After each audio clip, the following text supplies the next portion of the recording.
the meeting's being webcast, so if you're watching online, welcome as well. If you're in the room and if there is a fire alarm, which there isn't one planned, but if there is, evacuate through the main door, down the ramp to the right-hand side and assemble adjacent to the cathedral, and we'll wait there until we can get back in.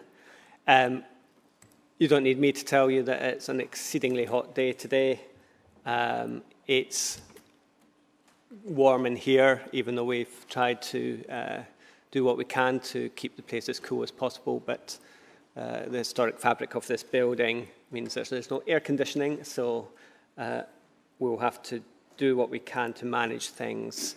And what we're proposing is a number of hydration breaks, just like in the football, and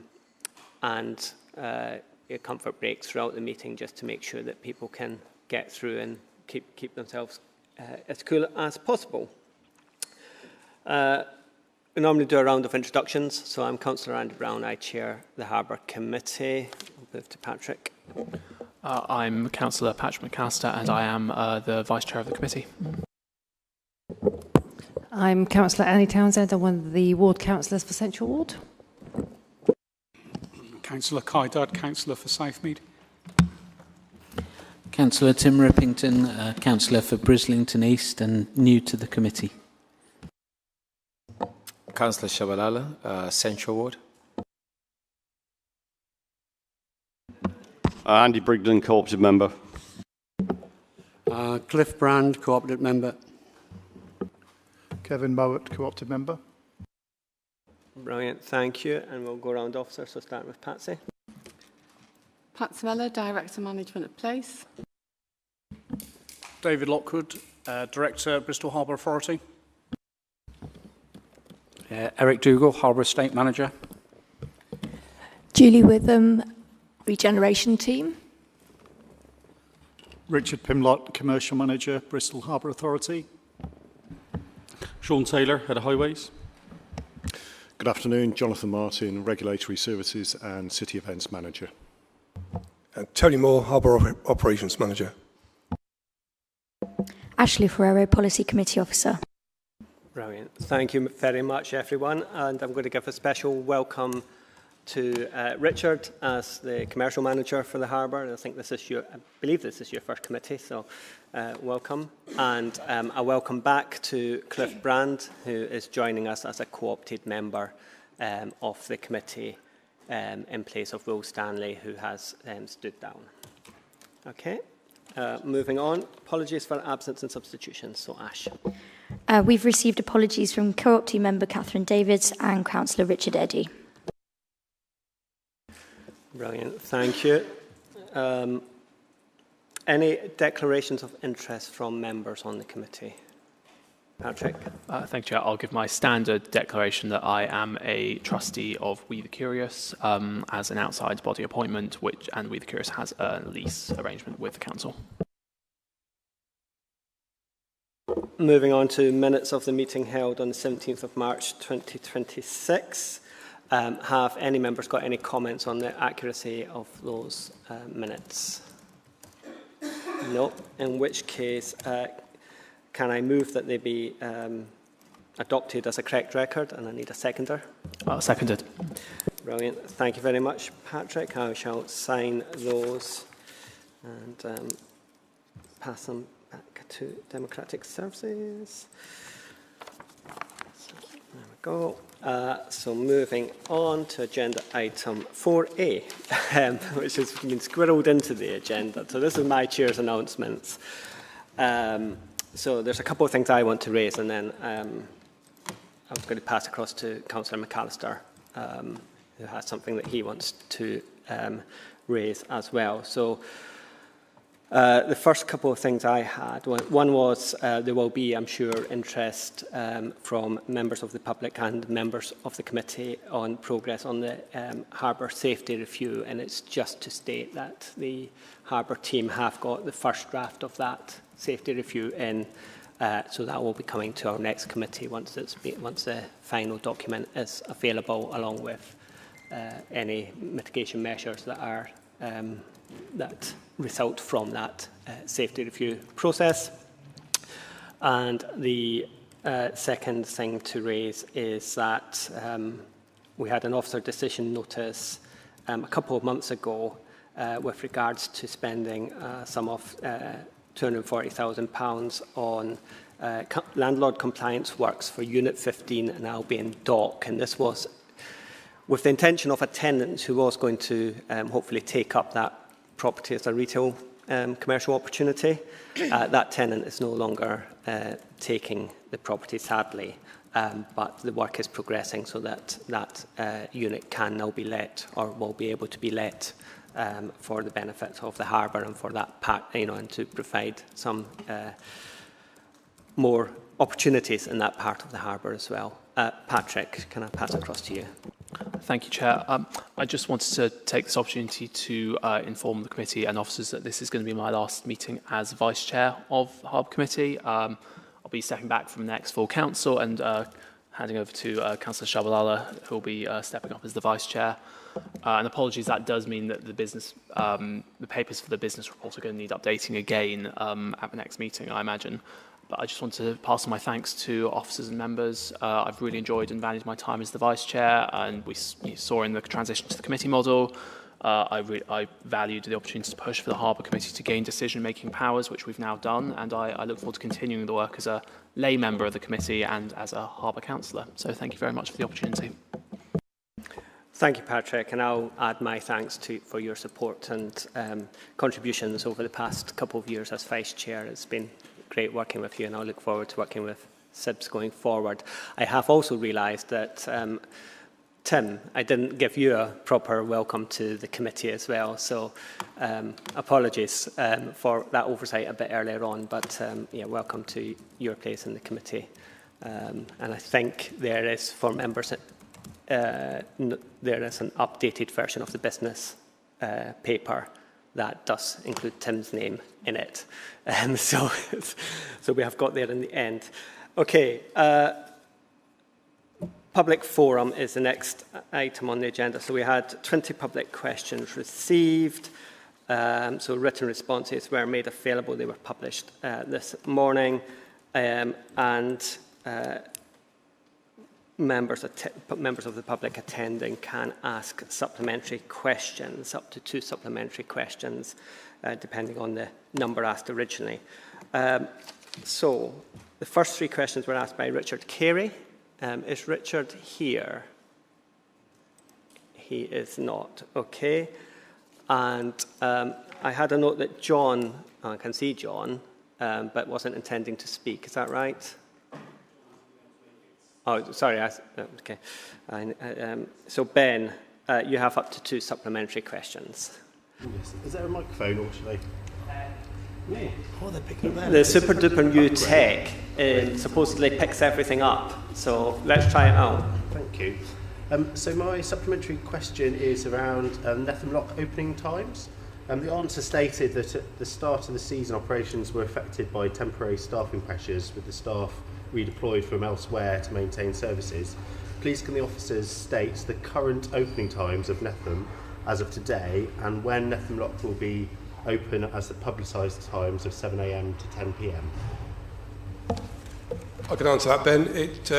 From the 2nd of July, we go back to the full Netham staffing. Up till then, I think it's from 9:30 till 8:30. It does vary with weekends and demand. But from the 2nd of July, we're back to full strength, and that will be the case right the way through to September. Lovely, thank you. And have you got a second supplementary, Ben? Yes, I'm going to ask that one about that. Yeah, cool, okay. So the second question then is regarding the moorings and facilities demand study. Will the stakeholders have the opportunity to look at this study before it's an input before it's finalised?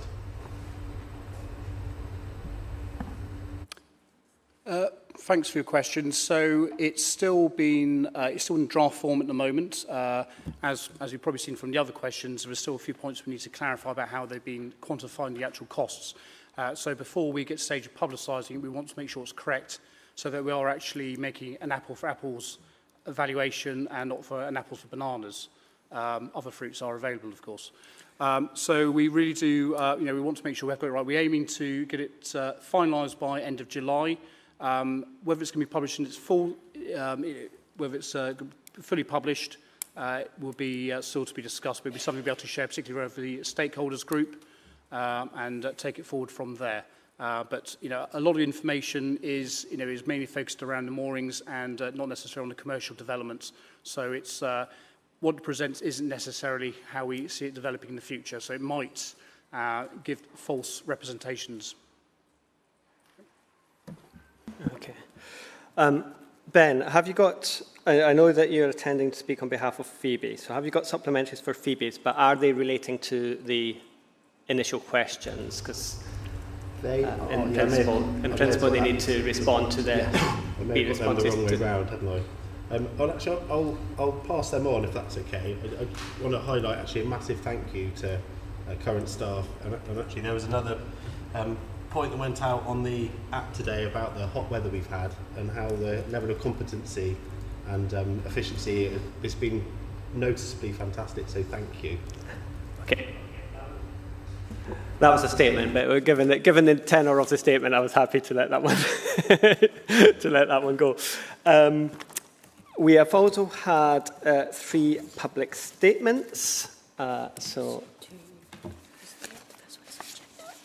I've got Tom Swithenbank. Is Tom here?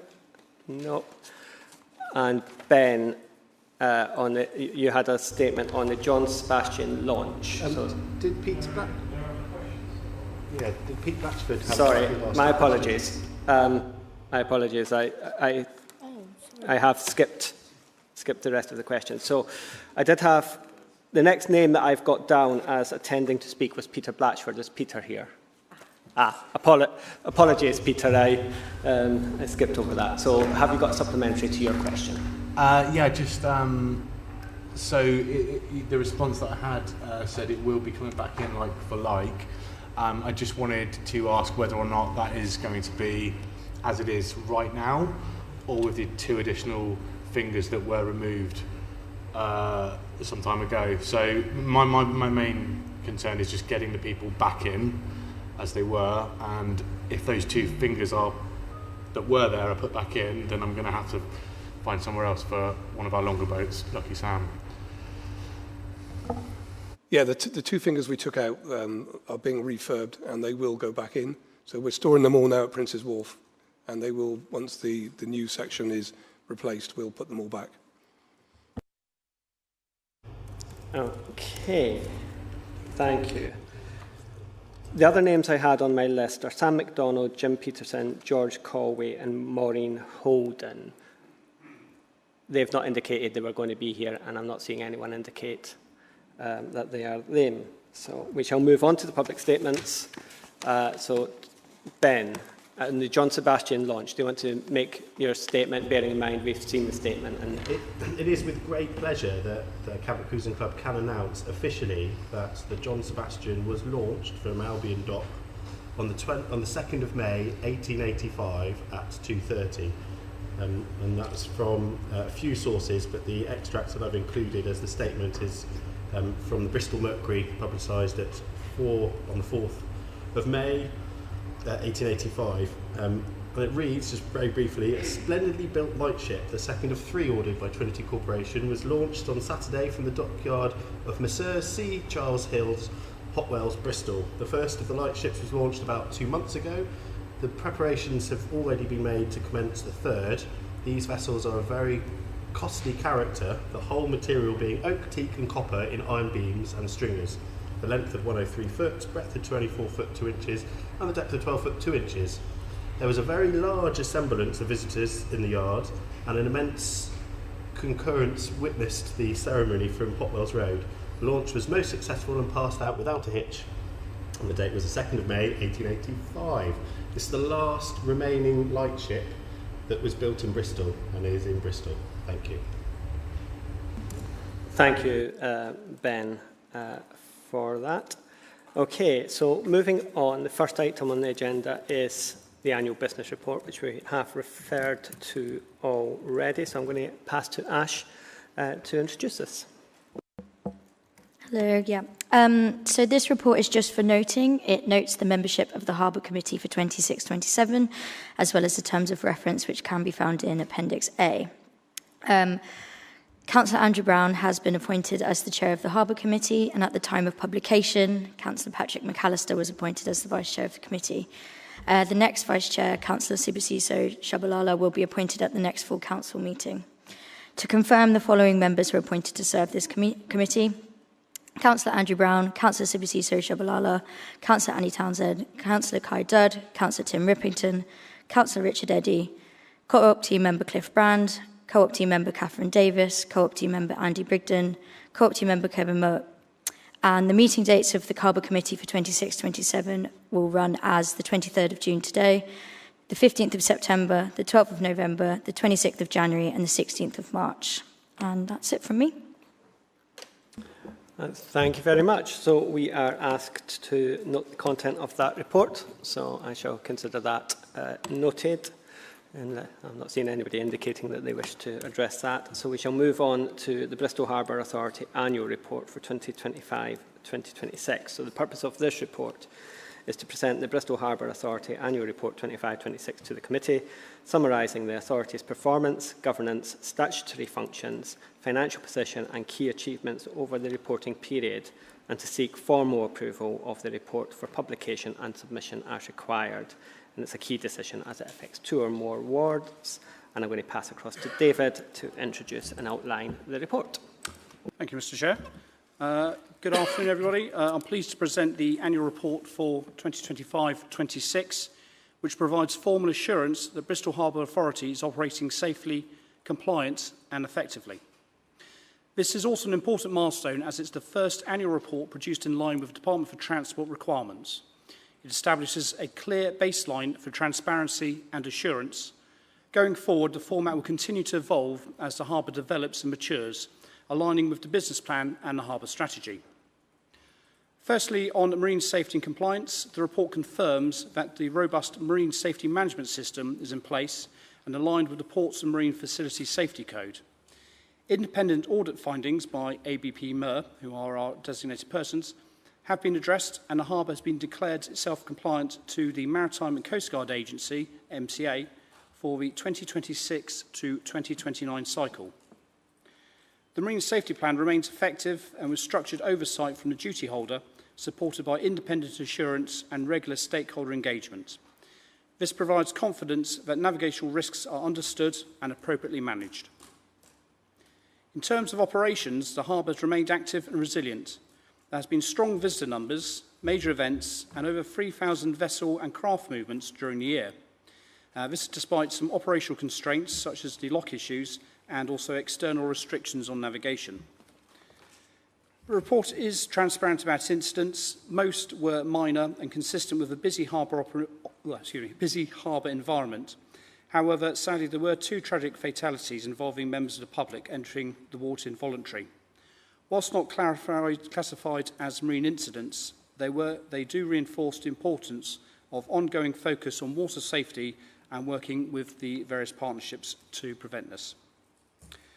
Turning to our infrastructure, this does remain a key area of risk and focus for us.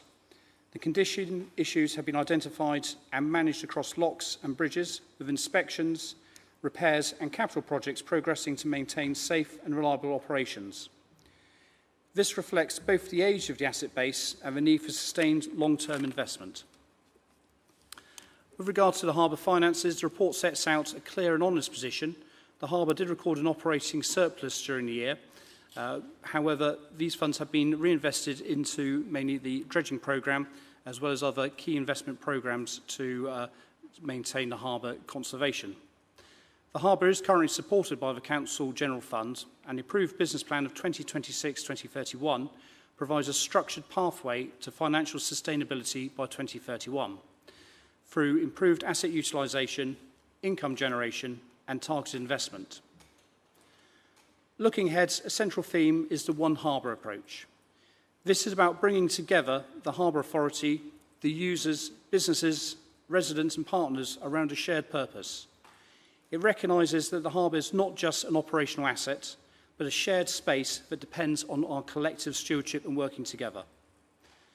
The intention is to strengthen relationships, improve collaboration, and build stronger bonds across the harbour community, working together to care for our harbour. By doing so, we will create a more resilient, sustainable and inclusive harbour that continues to support the city into the future.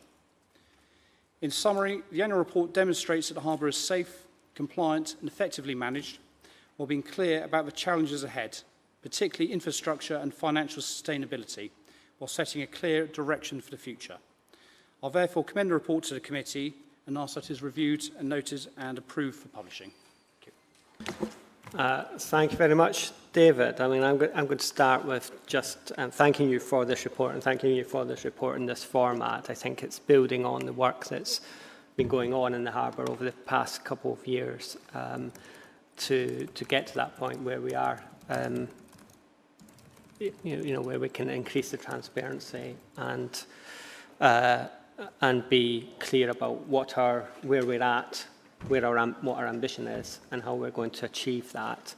And I think this report is a good contribution to that. And as you say, I'm sure the format will evolve over time, but will also give us a baseline and a reference point each year for looking to see how things are progressing, and we can, and a sort of comparable, a point of comparison as we go forward. So thank you for that. Members, is there any? Patrick. Thank you, Chair. And I would just start by echoing Councillor Brown's praise for the report. I think both its format and its contents, but also what it represents in terms of us moving towards a sustainable and compliant harbour model. And I think huge credit to all of the officers for working their socks off to get us to this stage. So thank you very much for that. A couple of just quick questions, really. I think it says we have an instant ratio of 0.13%, which seems like a small number, but from your experiences working elsewhere, is that an appropriate number? Obviously, we would like it to be as low as possible, but is this kind of in line with what you might expect for a harbour of Bristol's size? Yes, certainly with the type of traffic we're seeing, which is mainly small craft, self-propelled, and small sailing craft, those sort of levels for incidents versus the number of movements falls within that category. We're fortunate that we're not seeing a large number of larger serious incidents. They are of the fairly minor category, which falls almost certainly within the reporting process to the Marine Accident Investigation Branch. They fall underneath that category, so they are effectively termed as near misses. Right, thank you very much. And then another quick question, please. The report noted the recovery of e-scooters and e-bikes from the harbour, which is good, but I was wondering if we recharge the providers for that. So if we fish out a DOT scooter, do we get some compensation for DOT for the trouble? Yeah, just confirm that we do charge back the providers for that. Brilliant. Thank you very much. Any other comments from members? Andy. Kevin. Thank you, Chair. I just also want to say what an excellent report it was. And in the spirit of its evolution, David, I thought my only sort of slight criticism was the very brief financial overview at the end. Given that financial sustainability is a core objective, I would expect at least a page of financial information, and not so much on the capital side, but in a bit of an expansion on income and expenditure, on the revenue side, I think would just make it even better. An excellent document. Well done. Patsy, do you want to come in? Just to clarify, we do have a full finance report with the outturn for the whole of 25-26 in the report as well, Kevin, to cover. But that might be a point we can pick up next year and maybe not mesh the two together, but put more information in, on that. I was going to ask a question, or I'll just raise that the report does talk about myself as chair being duty holder, but we are moving to a model whereby the whole committee takes on that responsibility. Previously, initially it was myself, and then myself and Patrick, and now the rest of you get to have the joy and responsibility of being duty holders as well. Are there any other comments or questions? Sibs? Yeah, I thought, it's quite a significant achievement, especially after having done the duty holder test, to understand the significant amount of work that goes in to any harbour to be able to get to a point where it's got full marine safety management systems in place and has got an independent port marine safety code. So that's not any light achievement. So it's really great to find ourselves at this position. However, my question is more around the transition from the Water Safe Partnership to the Avon Fire. How do we ensure that there's clear collaboration, there's mapping tools to better understand, safety measures, especially as we've got Freshers Week, we've got some events coming through. How would we maintain that moving forward to make sure that we can kind of maintain this good quality of work? Thank you for your question. No, it's very important. So the Water Safety Partnership isn't just a council or harbour action. It is very much a partnership across the main safety industry. So it's actually with the Bristol Harbour Authority, with Avon Fire Rescue, who correctly noted is taking over the chair from September. Also, the Avon Somerset Police are also co-chairs as well. And the three of us bodies, we rotate the duty of being the chair and the vice chair. So this year, the Harbour Authority is taking on the mantra of being the chair. Throughout the whole period, we're continuing with secretarial duties of the committee, of the partnership. And in September, it's been passed on to Avon Somerset with the police taking over as the vice chair and with assistance from myself as before. However, from a practical terms, it doesn't really change how we're actually operating. We're still working very closely, all three bodies and the extended Water Safety Partnership, which includes likes of the suspension bridge team, the council from a safety perspective and a BOC, and also wider charity involvement as well around water safety. We're all working very closely. We meet on a regular basis 4 times a year, and we have a lot of email traffic in between to make sure that we're working together. So in regards to the Freshers Week, which you particularly pointed out, it's a fresh time, lots of literally fresh faces around town, which is great to see. And we work as members of the committee is actually the universities. Both universities sit on the partnership and working very closely. We're putting out some communications both with the university directly and also across from the council, as well as working closely with other partnerships in the area such as Bath as well. Yeah, Could you maybe check and see what the Hotel Association could be involved in that? Because obviously that's quite a strong tourist element in them. So how are they passing on safety information to visitors? Yep, thank you. So actually, my colleagues just reminded me that the bid, Bristol Investment Developments, Improvement, beg pardon. Sorry, Dave. Yeah, the Bristol bid are a member on the Water Safety Partnership, and they represent the businesses, lots of the hospitality businesses and the hotels. So the messaging goes out through the bid to their levy payers. Thank you. That's right. And with a different hat on, this week I've had conversations about the Bristol Rules Initiative, which obviously includes a rule around, keeping clear of the water and the work that will be done in order to make sure that messaging still goes out in September around the time the universities come back, as it has in previous years. So there's that other aspect to this as well. Okay. I've not seen any other indications, so I'm going to move the report recommendation, which is that the Harbour Committee approves the Bristol Harbour annual. That the Harbour Committee approves the Bristol Harbour Authority Annual Report 2025 to 26. And can I have a seconder, please? Thank you, Patrick. So can we have a vote on accepting that? Those in favour? And that is unanimous.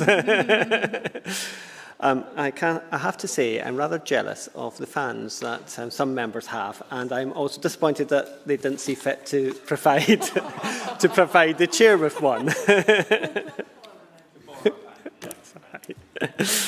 Okay, moving on, we have the Harbour Master's regular report to committee. So this report aims is for information on the work of the Harbour Master, and it is for noting. So, David, back over to you. Thank you again, Chair. So, good afternoon again. I'm pleased to present the Harbour Master's report covering the period January to March 2026. This report provides assurance on marine safety, operational delivery, asset condition and progress across our capital programme. On marine safety and compliance, as previously mentioned, the Marine Safety Management System continues to operate effectively and remains fully aligned with the Ports and Marine Facilities Safety Code. Independent assurance from designated person during this period confirms compliance, and at the recent Maritime and Coast Guard Agency exercise has resulted in Bristol Harbour being listed as a compliant port. During this period, navigational risk assessments have been reviewed with no new hazards identified and existing controls confirmed as effective. We did record 2 minor incidents in the period, both low level with no regulatory reporting required. Learning has been shared both with staff and stakeholders involved, including in that particular sector. Turning to operations and harbour activity, the core harbour functions, the patrols, vessel traffic and lock operations have continued safely and in line with established procedures. Vessel movements were lower than last year, reflecting ongoing Canal and River Trust lock closures, which limited access from the Inland Waterways network. We are also progressing dredging works, now underway across key areas, including Netham Lock approaches, the Feeder Canal, Cumberland Basin, and this week we've just started work in Baltic Wharf. With regards to engineering and infrastructure, the condition of several key assets remains a strategic focus. At entrance lock, inspections and short-term operational restrictions are in place to manage the risk while we assess longer-term resilience. However, still maintaining full operations. Across our bridges, including Plimsoll and Perez Bridge, ongoing repairs and planned upgrades are required to improve reliability and meet modern safety standards, with some works likely to require planned downtime. At Netham Lock, surveys have identified the need for future renewal works to address below-water structural condition. These programmes reflect the age and complexity of the harbour infrastructure and the need for continued investment and prioritisation. On moorings, the occupancy remains high at 88%, with strong demand reflected in the waiting list of 39 vessels. Improvements are underway, including the introduction of online applications, although Bathurst Basin pontoons have been temporarily withdrawn due to condition concerns, with replacement progressing through procurement. On capital projects and wider activity, progress continues across the key schemes, including Underfall Yard sluices, Prince Street Bridge Works and Capricorn Quay, where utilities connections are remaining constrained to full operation. However, we did open a soft opening the other weekend. Finally, on partnerships, the Water Safety Partnership continues to strengthen multi-agency coordination, focusing on prevention, public engagement and emergency preparation. Internally, we have strengthened leadership capacity with key appointments and are continuing to invest in training, apprenticeships and seasonal staff to support delivery. In summary, the harbour remains safe, compliant and operationally effective. At the same time, there are clear infrastructure challenges and our focus remains on managing risk, maintaining service and progressing long-term investment. I'll therefore ask the committee to note the report. Okay, thank you very much. I'm going to just briefly draw members' attention to the fact that as an appendix to your report is the stakeholder group meeting report from 25th of February, so obviously a wee while ago now. And the last, unfortunately, the meeting that was due to happen a couple of weeks ago, it didn't for personal reasons. Next time around, we should hopefully have a more up-to-date stakeholder report meeting, and I'm going to try and work with the team and with Tim True as chair of the stakeholder group to see if we can coordinate the meeting times of the stakeholder group better so that the reports that come here are more timely than, because there's obviously been a mismatch of dates to this point. So that was just an additional point I wanted to make. Members, have you got any questions on the Harbour Master's report? Tim and then Patrick. Apologies. My first question on this committee is a very dull one. But forgive me my ignorance. Does the Harbour Master's area include the new cut as well as the floating harbour and Netham and that bit there? Well, for your first question, Councillor, that's quite an interesting question. It's never quite, in the world of shipping, as I'm sure you'd care to understand, there's no simple answer, there's no yes or no answer. So yes and no is the short answer. The longer answer is, for purposes of navigation, then yes, New Cut falls under responsibility of Bristol Harbour Authority. However, regard to fixed structures, such as walls and bridges, then it falls under my colleagues under highways. Thank you. And did that answer your second question? I've got Patrick and then Cliff. Thanks, Chair. And thank you for this report. As always, it's extremely informative. I think I may have asked this before, but excuse me, I forgot to note it down. But with 88% occupancy on moorings and a waiting list, is it possible to reduce the waiting list by increasing the occupancy rate, or is that sort of 10 to 12% what we'd really kind of expect from everyday churn on occupancy? Yes. So thank you again for the question. It's there's no again straightforward answer. As we've already discussed, Bathurst Basin is currently undergoing repairs. And so there's about 30 vessels in there which we need to find at fairly short notice additional berths, replacement berths. So that's sort of slightly skewed, that's 88%, as in we need to sort of find those berths. But also, so that those 39 vessels on that particular waiting list may not always be necessary for the available berths. So it's not quite as simple as finding 39 cars and going into 39 parking spaces. It's, it's sort of... you might have, to use that analogy, you might have a double-decker bus trying to turn up to park in a multi-storey car park, whereas you might be able to fit a couple of small cars in there, but obviously, you're not going to fit a coach in there. So it's a case of, when we're looking at the waiting list, it's finding suitable boats to go into the right locations and berths available. With the upheaval which is happening in Bathurst Basin at the moment, we're trying to manage those particular spaces and make it as being effective as possible. Thank you very much. And may I just say I'm particularly pleased to see the progress and acknowledgement of the work happening around safety and the confirmation of what's going on to help keep the harbour as safe as possible for all users. Thank you. Thank you. Thank you very much. Cliff. Yeah, thanks, Chair. I'm not going to quiz you with any difficult questions, David. I'd just like to say it's a very good report. It's well laid out, well structured, and my compliments to the team. And it is an improvement on what we had earlier. So thanks very much. Thank you very much. It's it might have my name on the front, but it's definitely a team result. And sort of, as always, guys, know when we're doing the report, I'm always going out asking them for all the information so I can report the right information. Thank you. Thank you very much. Any other questions or comments, members? I'm not seeing any hands on this one. So we are asked to note that report, so I shall consider that noted. And I'm going to suggest, if people feel all right, that we take the finance report and then maybe review whether it's time for an hydration break at that point. Is that all right with members? Not seeing anyone dissent. So, okay, so we're moving on to the finance report update. So this is to review the Council's revenue and capital budget for 25-26, which was agreed by full Council on the 25th of February 2025. This report in Appendix A1 presents to the Harbour Committee the revenue and capital financial outturn for period 12, i.e. up to the end of the financial year in March 2025, 26, I assume, against the budget for 25-26. In addition, the Council's revenue and capital budget for 26-27 was agreed by full Council in February 2026. That report contains Appendix B, or this report contains Appendix B, which presents the 26-27 revenue and capital budgets for the Harbour Authority.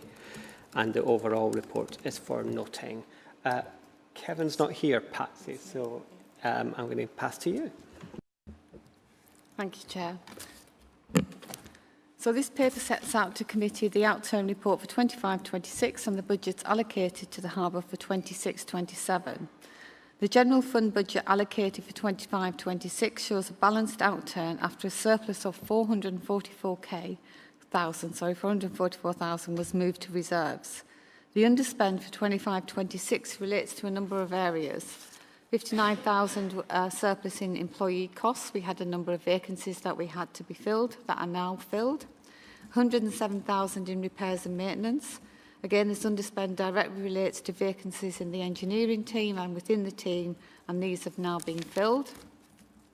A reduction of £48,000 in energy costs and £40,000 in additional income. A full list of the variances is on pages 62 and 63 of your pack. These surpluses have now been moved to reserves. 293k of that surplus has moved to the dredging reserves. This will cover an increased cost and scope of dredging required within the harbour, and 151,000 has been allocated to Harbour General Reserves, which is earmarked for the required repairs to the pontoons in Bathurst basins. The budget for 26-27, the general fund subsidy allocated is 829,000. The two tables on pages 67 outline the budget allocation for the harbour and the general fund to each line. Page 69 outlines the capital projects and capital allocation for 26-27 within the harbour, and the total capital investment planned this year is another 9.6 million. Happy to take any questions. Thank you, Patsy. I think it's positive that we've got a surplus, but I think we do need to bear in mind as a committee that that is in the context of still being supported by the general fund. Yes. But the surplus is welcome, and the ability to put it into our reserves against future need is very welcome as well. And and I won't say any more on that. I've got Patrick, and then I've got Tim. Thank you. While it's certainly as welcome we have a surplus in principle, I do note that a part of that is because we're underspending on staff and maintenance, and we obviously want our full staffing complement and the associated maintenance ability in order to be able to deliver the services that we need, including environmentally, which I know is a key issue for the team. So it's not all rosy, but the direction of travel is certainly good, and I think we can all welcome that. Thanks. Yes, I didn't mean to underplay the fact that the reason for some of the underspend is that we've not been resourced as well resourced potentially as we might have been all the way through the year. But Tim. Yeah, thanks very much. I just wanted to ask about the surplus and transfer to reserves. Do we have a target level for reserves that we want to be holding in the Harbour account, and where are we against that? Because my first question would be, if we're being subsidised currently by the general fund, how is it that we're not giving that money back to the general fund if we don't need it? We do have a target outlined in the business plan. So in 2031, any surplus that we generate then will go into the reserves. There is no specific targets within that time because our focus has to be on becoming self-sufficient. So you quite rightly say we shouldn't really have an underspend while we're being supported by general fund. The reasons for the underspend are because we didn't have 2 vacancies in the engineering team filled, so we couldn't spend the money because we didn't have the engineers to lead the projects. So while it gives a picture of an underspend, it's not a true underspend. Now we have got a principal engineer and I can never remember the Mica engineer in place. They will be spending the money that needs to be spent every year. So it's not really a true reflection of an underspend. But we do have a target outlined in the business plan that everything we generate after 2031 will go into a surplus, and that will be spent on capital. Ideally, building up a capital reserve so that eventually, and it will take a long time, I think an estimate is around about £100 million needing spending on the harbour over the mid to long term. So it'll be a long time before the Harbour has a reserve of that amount, but it will be able to start to contributing to capital allocations. I think it's also worth adding that the dredging reserve has always been a feature of. So the dredging reserve has always been a way to spread the cost of the dredging over over a 3-year cycle. So I think I'm right in saying it's every 3 years it's drawn down. There's always been a dredging reserve in order to spread that cost over those years when the dredging isn't actually happening. Patrick, did you? Sebs. Thanks for the report. So clear. Love it.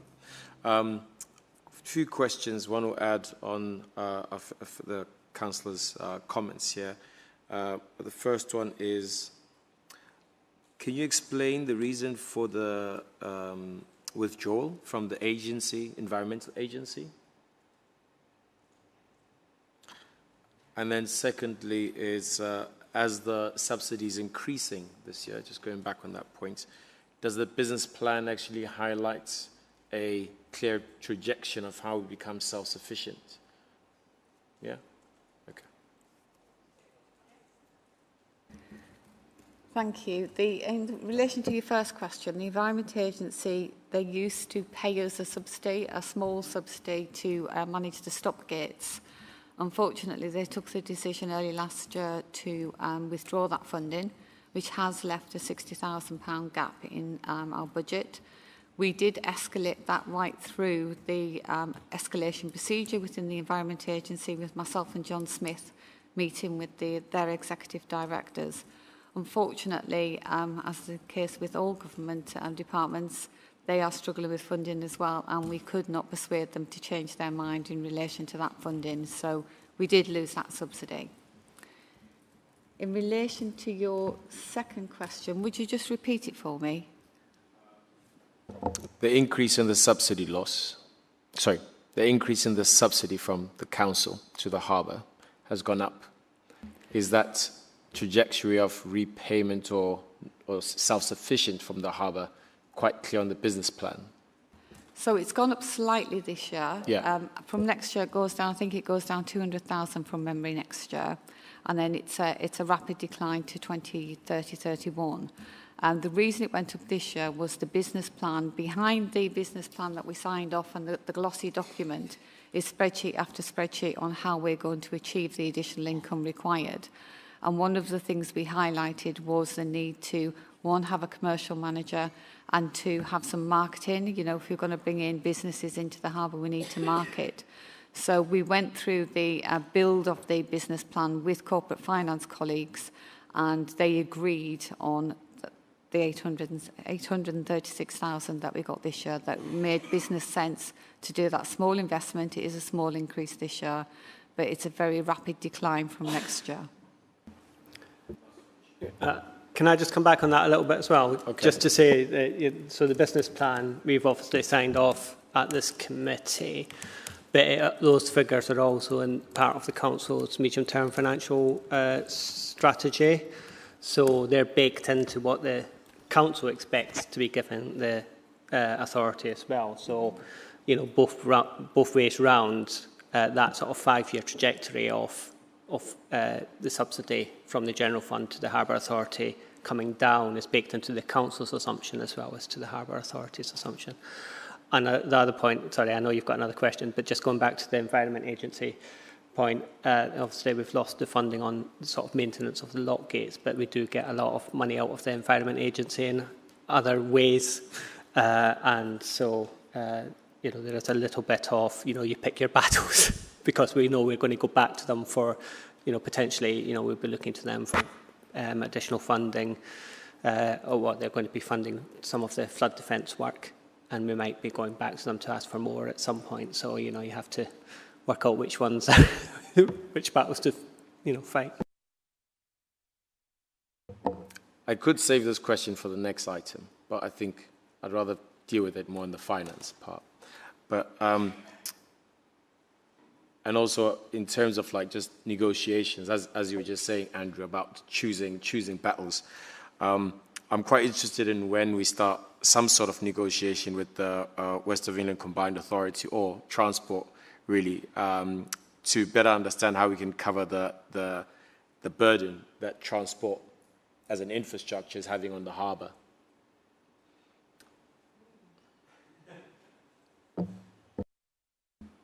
Okay, I must admit that isn't something that we've particularly focused on at the moment. I'd happily have a conversation with you, Sibs, to look at where you think we could have conversations with WECA in relation to that.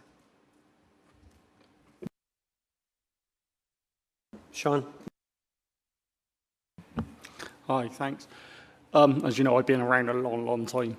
So I actually can remember when transport used to be actually work more in together with the docks and do all their structures and everything else, more like to where we're actually been going the last few years. However, at the time there was operational budgets for running the structures like Plimsoll Bridge, like Prince Street Bridge. Those budgets were transferred to docks at the time. So the money was already transferred into the docks budget to deliver those services many years ago.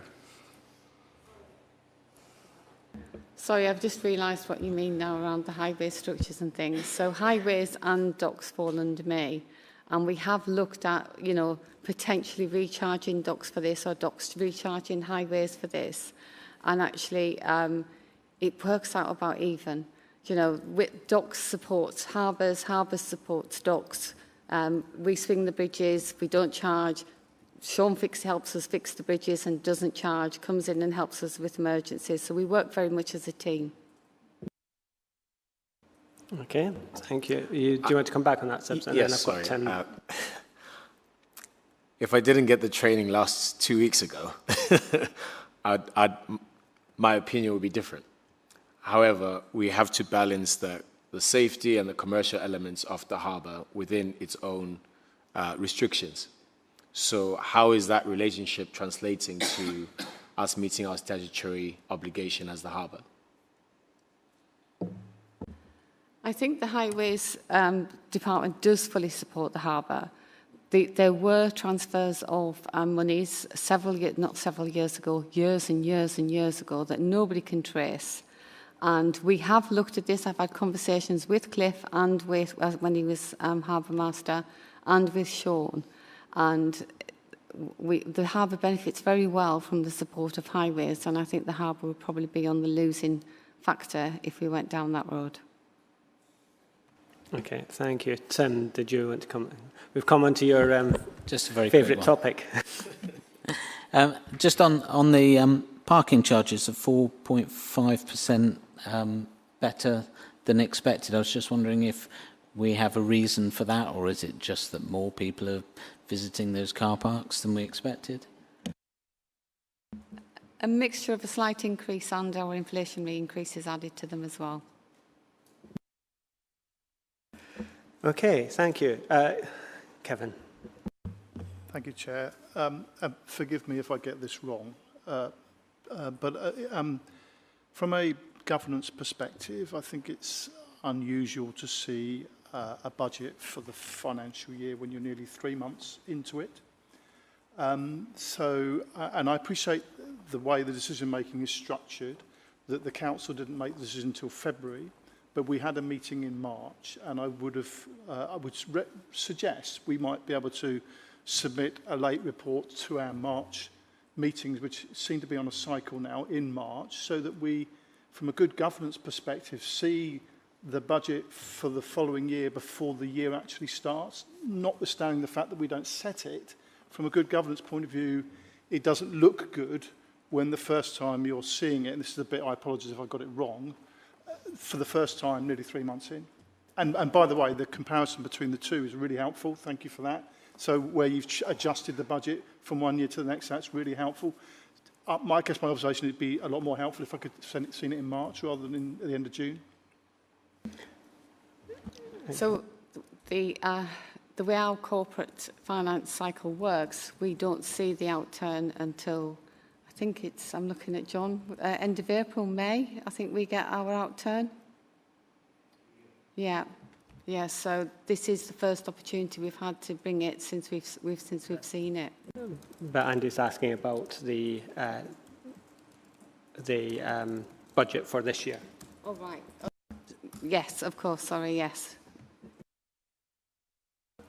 Can we take that away and we'll see if we can work that through next year in terms of decision pathways and stuff. Any other questions, comments? I am not seeing any indications. So we have made it through almost a whole hour and we are going to note the content of this report. So I'm going to consider that noted and suggest we take a comfort break for water, cooling down. I was just at an event before I came down here, and as I was leaving, I noticed they had a cool room specifically for people to get in and out of the heat and cool off. Unfortunately, we don't have such a thing in the council, so if you can do your best to cool off and hydrate, and we'll be back at 4:10. Would that work for people?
broadcasting again. Lovely. Agenda item 10 is the events update. So this is one of our regular reports, and this report provides an update on events activity across the Bristol Harbour, including a summary review of 2025 and position to date for 2026. And the report is for noting, and I'm going to pass across to Jonathan Martin as Regulatory Services and the City Events Manager to introduce and outline the report. Thank you, Chair, and good afternoon, members. As you've already introduced, this is a paper just bringing an update on events activity across the Harbour estate, starting with a review of 2025 and a position to date for 2026. Looking at a review of 2025, I've concentrated on the major events which have taken place last year, starting with the Great Run. During COVID years, it really suffered with numbers. Each year since, we've incrementally built up numbers, and last year we saw a significant increase of participants of 21% increase. We've also, for the first time, introduced mini and junior events taking place on the Saturday, which attracted over 800 participants, which is fantastic. It really was good to see. Some other headlines, and I think this really does underline the economic benefits of the race for Bristol. 4,500 runners travelled over 150 miles to participate in Bristol.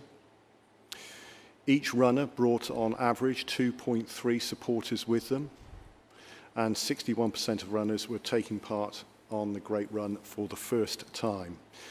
What does that look like in reality? That's £2 million worth of economic benefit to the city, and participants raised over 2.75 million in charitable donations. Turning attention to the Harbour Festival, that's obviously one of our commissioned events as Bristol City Council. In the licensed premises aspects of the event, over 100,000 people came along to the event. Forecasted attendance was over 200,000. That's representing a return on investment of £11.72 per pound invested.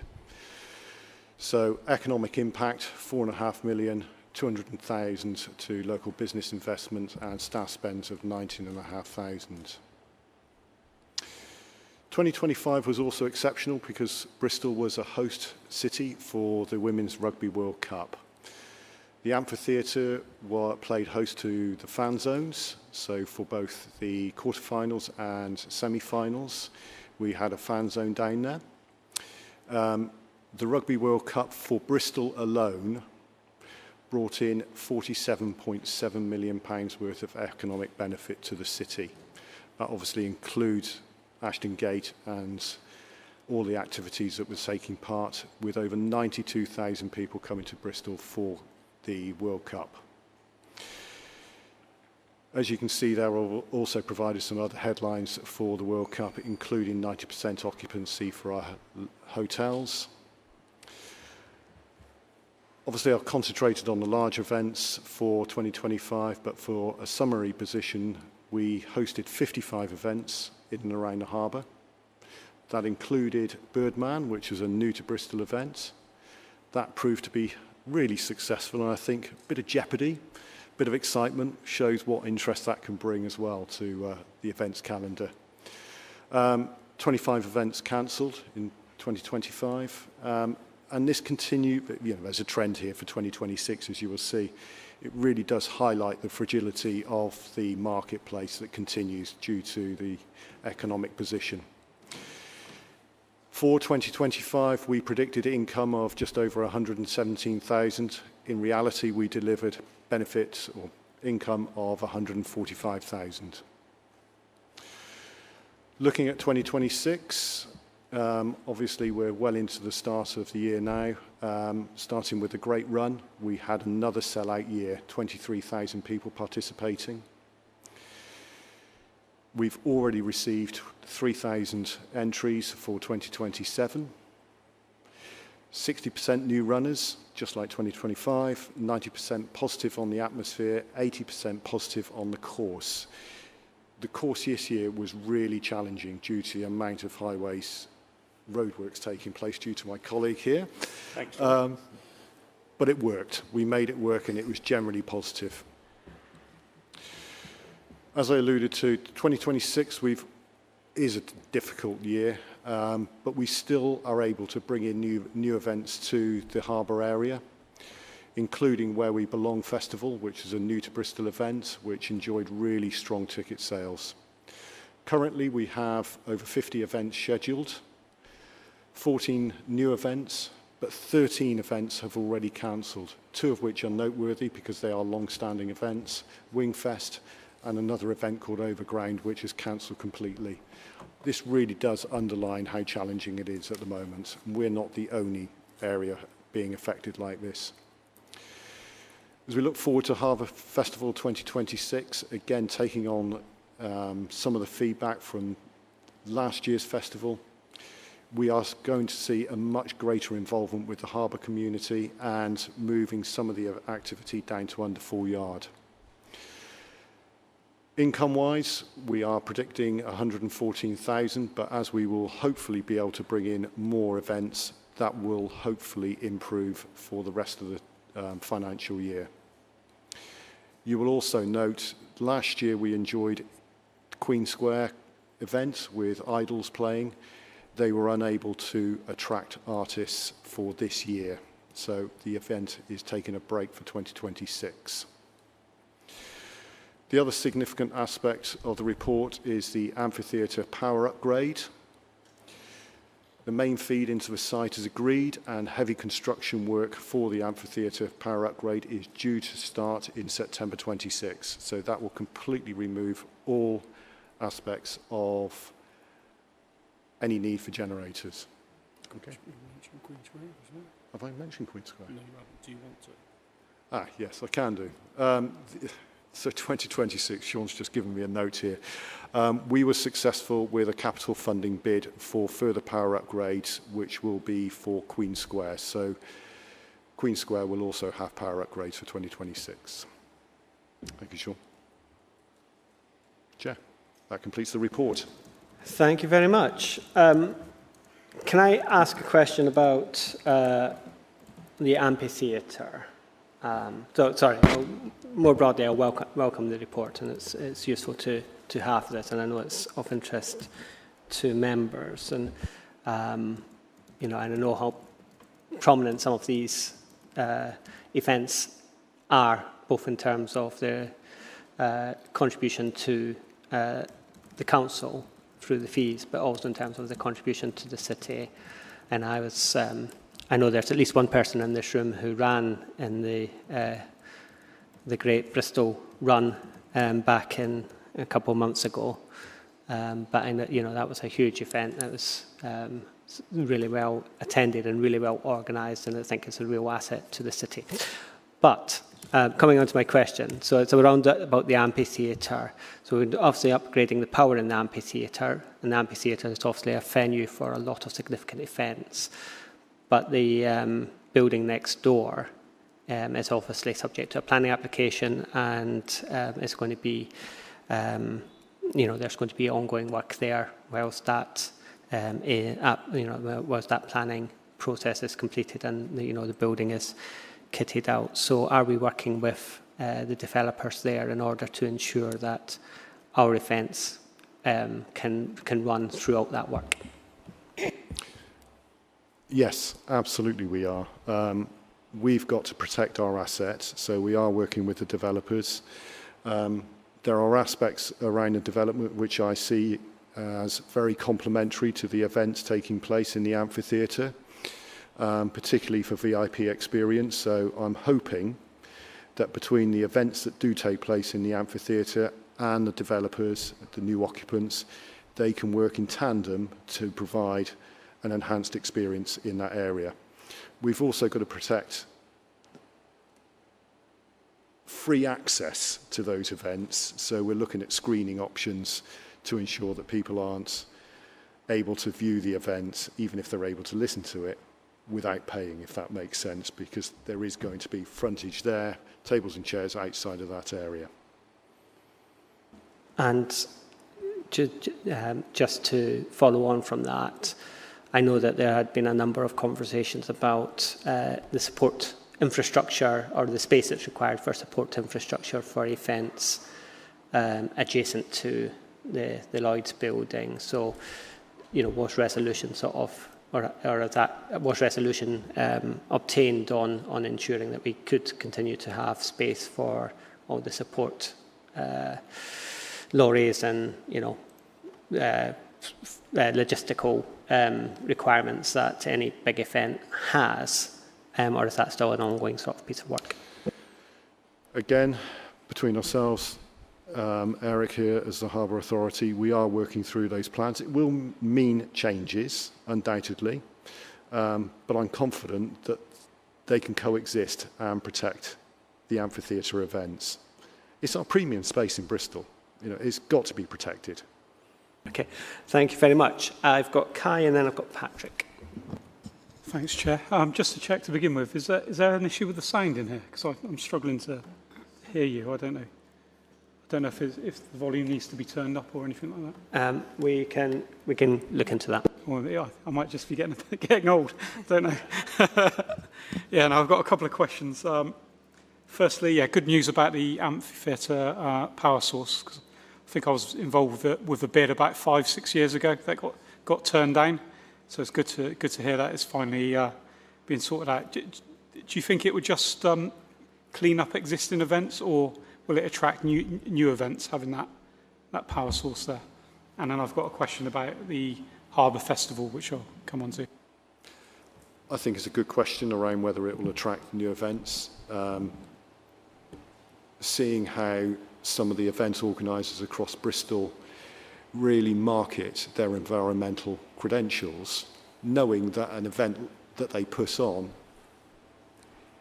is going to be contributing to global warming, whether it's people travelling there. So the idea of being able to offset with electric supplies, which are clean, is going to be very attractive. You only have to look at what Team Love are doing at the moment. They are marketing heavily their green credentials. So I think you're right. I think it will absolutely play to that agenda. So hopefully it will be attractive. And then just on the Harbour Festival, can you just give us an update on where we are with that in terms of what next year looks like? Around obviously, as you say, it's probably the only event we commission now, is it? I think. So how are we looking for next year? Is that still all going to plan, or? Harbour Festival continues to be a challenge. Yeah. Financially, the current provider is in discussion with us about the continued viability of their involvement.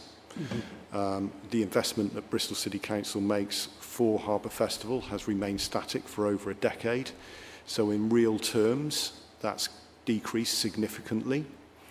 Obviously, when we went through the tendering process, we were able to call on the business improvement districts to provide financial contribution. But next year, when we're into contract extension, there is some concern around whether they will want to extend the contract. Okay, so you think we're okay for next year? We're okay for next year. It's the year contract after that, extension. that's the question mark. Yes. Yeah, okay. And it's probably something we need to be involved with as a committee alongside, I think it's the Public Health Committee, isn't it, that technically commissions that festival. Is that correct? Constitutionally, as you're aware, right. Councillor, Okay. the current constitution of the Harbour Committee does not involve itself with events. That falls to Public Health and Communities. Okay. But in theory, we could say we don't want the event.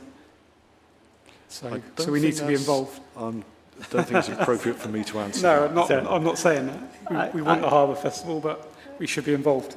I'm happy to discussions about the future. Yeah, so I'm happy to pick that up. And I don't know if you want to add anything, Patsy, but yes, I think we do. I don't want to get into fisticuffs with other committee chairs, obviously.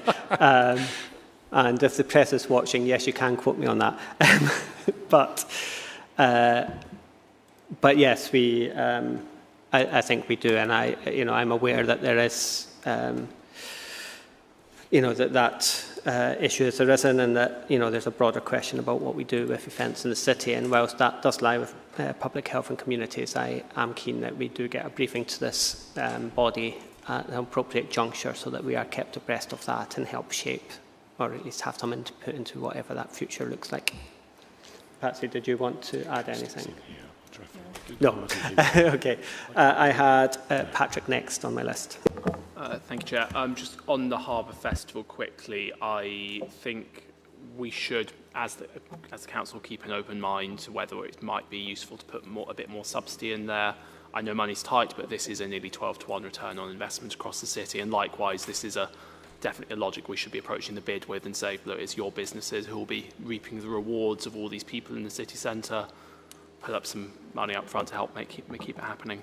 And also, I just want to say regarding the amphitheatre and the Lloyd's building works, I've spoken with the developer Kinrise on a number of occasions. They are very keen to ensure that events can still take place as usual, and I think they see it as something which can add to the appeal of their development with the active frontage they're putting in place.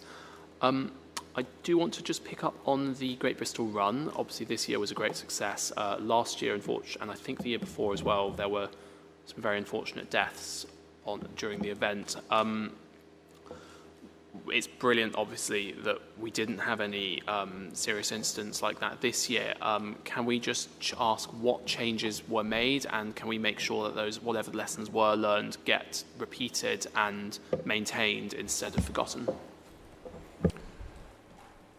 So you're right. The last 2 years we have experienced deaths in each year, but just to be clear, in each of those occasions it was underlying health reasons that gave rise to the incidents.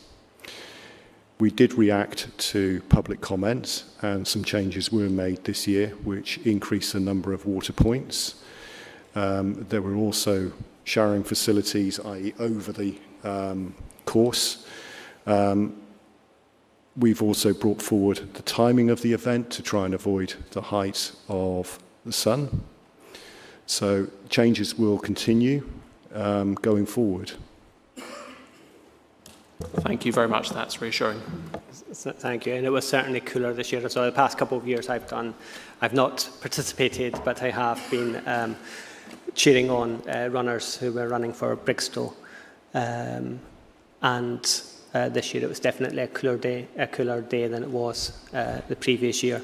And yes, there was those showers as well. I might have taken the opportunity to go through one when I was on my way home afterwards. Sibs, you indicated. Thanks. Jonathan, thanks for this. I'm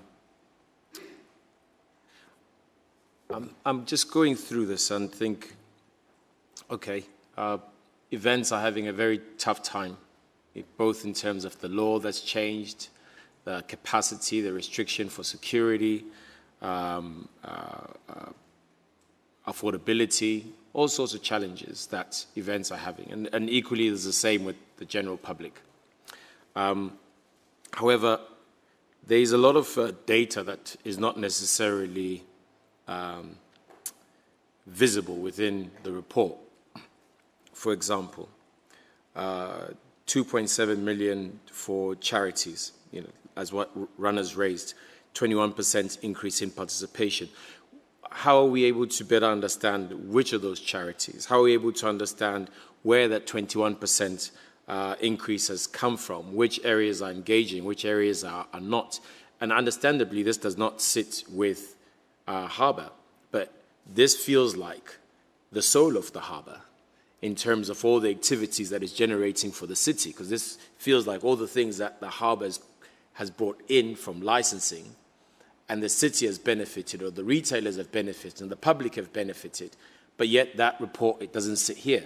So it feels like I think we're missing something that we can rejoice on and say, this is what the Harbour has contributed to. This is where, this return of investment has gone to, but rather it feels like this return on investment is for a whole city, and maybe when it goes to public health and communities, it's not necessarily about the Harbour, it's about the city.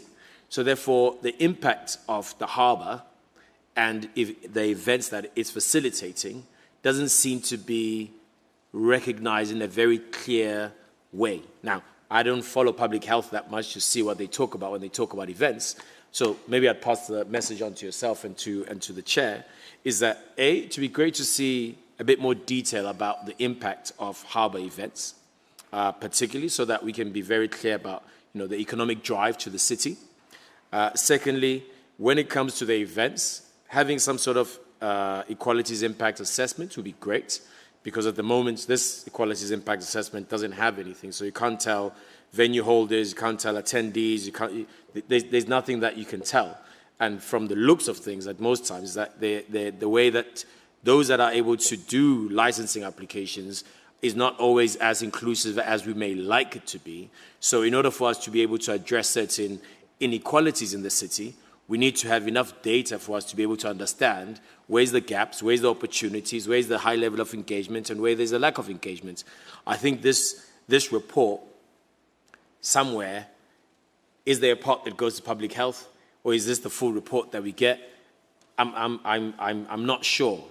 I love the impact, but I feel like it's a short impact versus the full impact that this could actually provide, so that we can really feel the pulse that the harbour is providing to the community. I don't know if I have a question there, but it's more on some recommendations of how this can improve, and maybe that is my question. How can this type of report actually improve when it comes to committee, so that it really can sing the praises of what's going on in the events element of it? It just feels potentially flat, but yet optimistic, and like there's just something missing. Okay, thanks, Hibs. Some good points in there. Patsy wants to reply. So, Patsy. So I just want to reassure you that Public Health and Communities Chair and the committee do take a tight scrutiny on the events and the impact it has across the city. Take on board your notes. This isn't a Public Health and Communities update paper. It's been written for the Harbour Committee. We can make that more focused going forward and put some more focused outcomes on the harbour events. John represents events citywide, as does the Public Health and Communities Committee. And the detail that you're talking about there, that does go there. This was purely a paper meant for the Harbour Committee to update it on the events that's happening in the harbour. I do note your points that you would like it to be more harbour focused and reflect the harbour going forward, and John will make sure we do that. Lovely, thank you. Any other comments or questions on this paper? I'm not seeing anybody indicating, and that is just for noting, so we shall consider that noted and move on to agenda item 11, which is the refurbishment works to existing Newcut bridges and Newcut River retaining walls and future feasibility studies to manage other Newcut assets.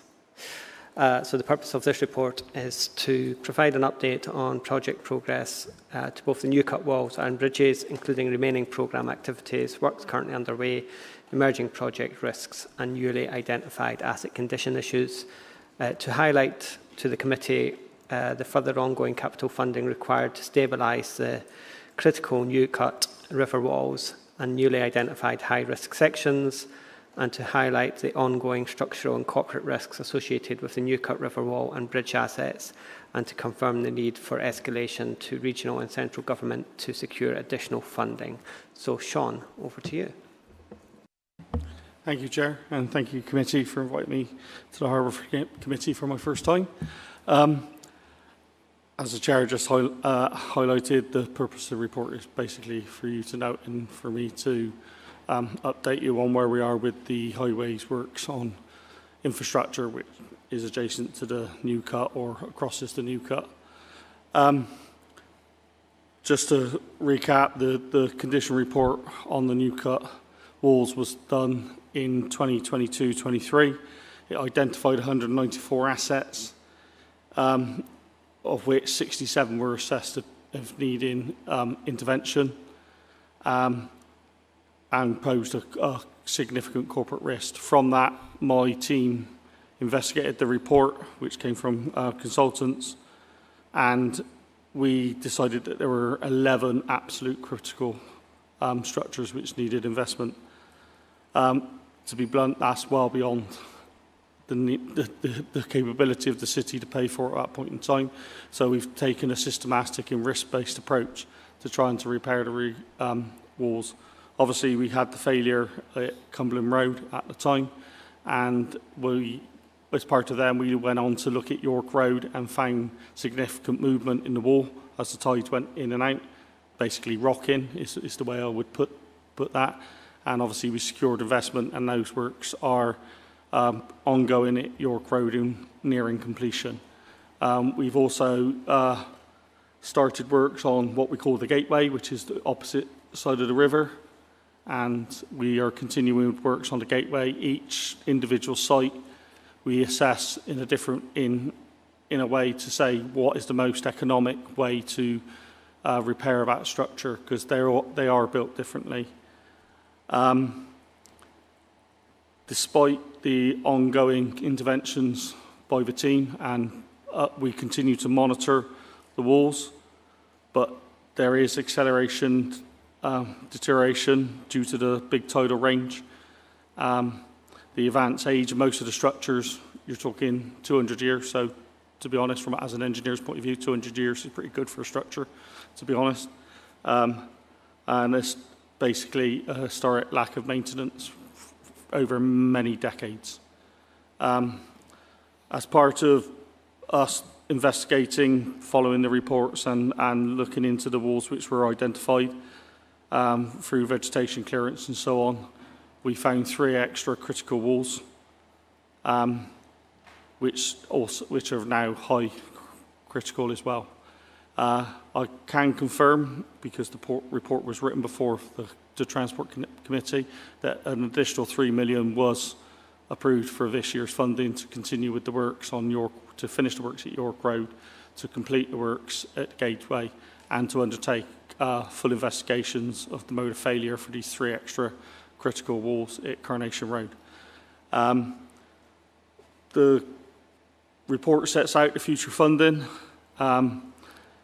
demonstrates the various different ways we could fund this, but the funding is significant, running into tens of millions of pounds over many years.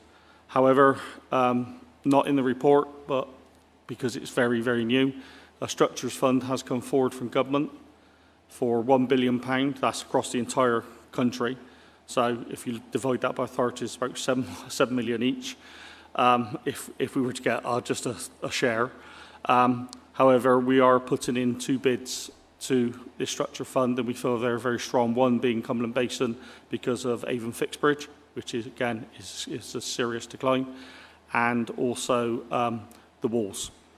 So both of those bids are being prepared at the moment and will go to the Transport and Connectivity Committee to approve to go on to government as bids for those structures. In relation to the bridges, again, following Cabinet approval in 2023, a successful bid for a challenge fund from the CRSTS programme. The original programme had 6 bridges with a couple of feasibility studies on top. That was Joel Ferry Bridge, Lantern Street Bridge, which is locally known as the Banana Bridge, Vauxhall Bridge, Spark Evans Bridge, Bedminster and Bath new bridges, and feasibility studies on St Philip's Causeway in Brislington New Bridge. We realised once we got into the project that we had to expand the scope of those, and there was quite a lot of contingency within the project budget, so we expanded the scope of those, which now includes Bath Old Bridge, Bathurst Basin Bridge, and we had to undertake significant repairs to Brislington New Bridge to keep it open, costing up to £1 million, considering the bridge is 110 years old. For those who don't know, that's the big bowstring bridge at the end of the feeder. It's known as Brislington New Bridge. Works have progressed well generally. At this stage, the overall programme, Joel Ferry Bridge, Langton Street Bridge, Bath New Bridge, Spark Evans Bridge, along with a new equalities compliant ramp, is all been completed. Feasibilities have been done to OBC stage, with the remaining incomplete bridges which are on site, which is Bathurst Basin and Vauxhall, due to be complete, Bathurst in August, Vauxhall in December. Bedminster bridges, they've been included into the wider CRSTS project, which is happening for the bus routes across that side of the city, and obviously for coordination of traffic, volumes, and also economies of scale with contractors, it made sense to join the two projects together to make sure we got the best value for money for that project. So they're being delivered together by the teams. It would be remiss of me not to mention the challenges of Vauxhall Bridge. When you consider the official report recommended actually for us to demolish the bridge, we've challenged that, and the team basically come up with a solution to keep the bridge.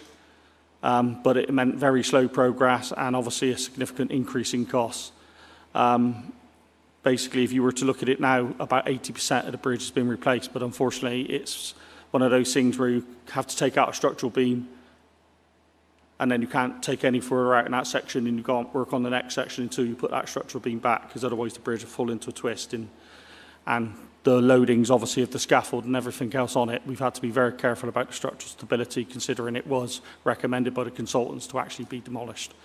So it was slow. We're nearly there now. Lots of strength has been put back into the bridge, and we're confident that when we come to an end, we'll have a compliant bridge. I think that summarises the report. Apologies if that was a bit long. Brilliant. Thank you, Sean. Tim, I was anticipating your hand first there. I've got Kai and I've got Patrick. So yeah. Go for it, Tim. Thank you. I just want to commend Sean on his unending quest to get the money that we need to actually fix this problem, because as we've seen, you know, from the walls that have collapsed, if we don't fix this problem, we'll be in big doo-doo. So I will certainly be taking this to the Finance Subcommittee, which is starting up again in July, because to me, we've got a £232 million capital budget this year. We never spend our capital budget.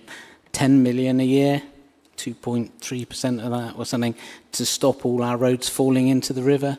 To me, it seems like a no-brainer, but we'll see where we get to. But well done, Sean. Thanks, Tim. Kai. Yeah, thanks, Sean. Obviously, I've had some experience of this myself a few years ago. Have you got a good idea in terms of the cost difference between sort of proactively maintaining and responding to dealing with a failure, and what the cost difference is, just to help us sort of inform that debate about spending a little bit of money now to save a bit down the road? I can actually, sorry, Chair, is that okay? Yeah. I can actually give you a real example, which is Cumberland Road. Should we say, I highlighted, and Pat is very aware of this as well, I highlighted Cumberland Road when it first started moving to say, I need investment and I need about 2-3 million. That went on for about 3 or 4 years, and every time I kept moving the safety of the footway, initially onto the railway track, then shutting the whole route down and pushing everybody onto the road, and each time I now need 5 million, I now need 6 million. Should we say we managed to secure funding, and then a week before we were due to actually attend site at Cumberland Road, the wall failed. The project ended up costing £13 million. So that's a real example of, if we invest when we need to and maintain, you can generally say it's about a tenth of the cost, sometimes probably more than that, 15 to 20% when you get into retaining walls and things of that nature, which is what a lot of this is. If you invest early with maintenance, then you will reduce. And the example, Tim would be very aware, and Kai, because of your previous, is why we surface dress and things of those natures on the roads, because it's about that preventative approach, because it will cost you literally a tenth of the cost to maintain that road for virtually the same period of time. We have also done the Bristol investment plan, which is mentioned in the report, and that set out an economic case, and that actually demonstrates how, if you invest early, you will secure this instead of spending significant funding into the future.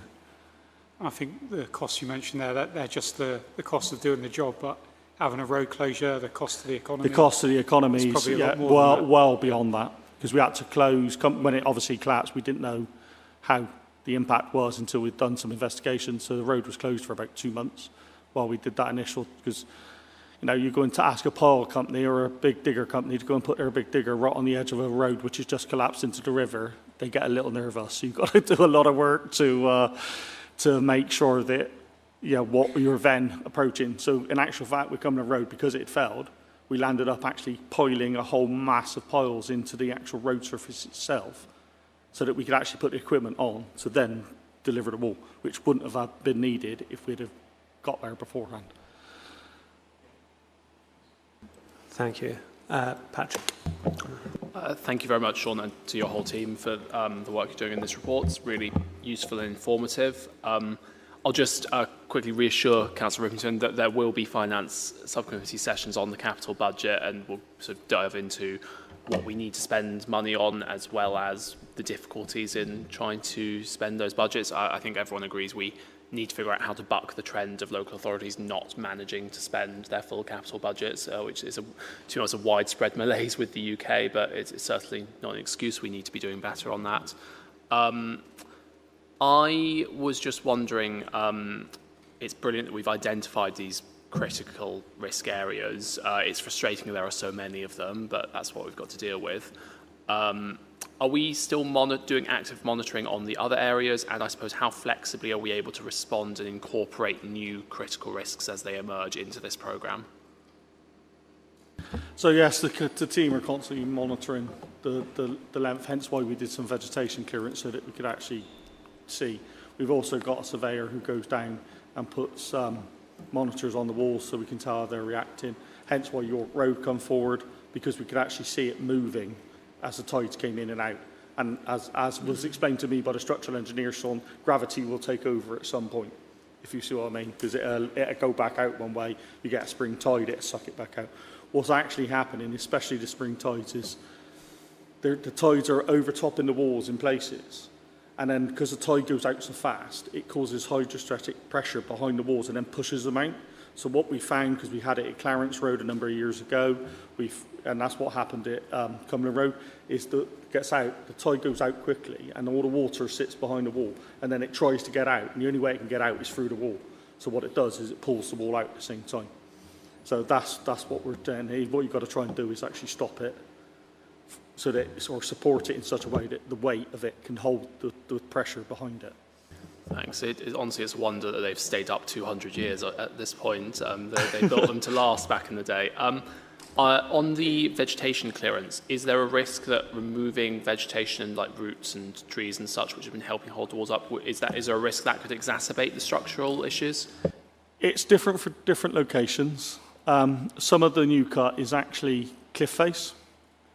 And so when the roots get into the cracks between the stone and the cliff, it can actually force out boulders, which then puts the roads at risk. So, but on other places where it's just mud bank, the roots would actually act as some sort of stability to that, to stop the scour of the river coming in and out. So it's a different picture, and that's where the structural engineers and the geological engineers look at. But yeah, you will actually see, if you, in some of the surveys we've done, we can actually see probably 5-10 ton boulders been pushed out from the cliff. Well, thank you very much, and yeah, we'll keep up the good work and let us know if we can do anything to support. Thank you. Thank you. And Annie.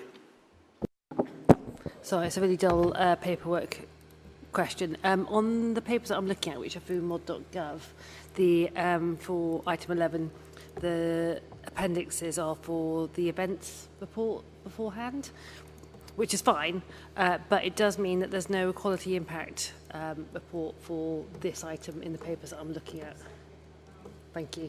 I assume there is one, though, so I'm sure it's a very good one and very coherent. Thank you. Good spot. And actually, sorry, I don't have to say it on the next item. On the next item, Central Ward is misnoted as Centre Ward as well. And I'm pedantic about that. We put that one in just for you.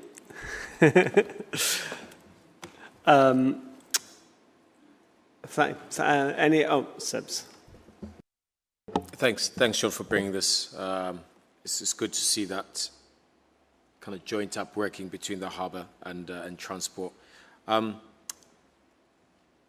Sean, I guess just looking at the report and the in-depth detail that you've put, I'm going to go back to that question again. Is that where does the risk lie? Is it with the harbour?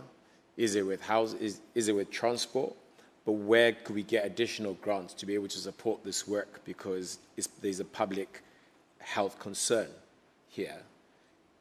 Is there additional thing? Is there money that could support this without it being mainly the council needs to put? Because as you mentioned with your investment plan, which if you've got, please share. You know, the priorities, as Patrick has mentioned, in terms of statutory duty and the priority of transport, I'm trying to understand that long delay of making that investment decision. What's impacted that?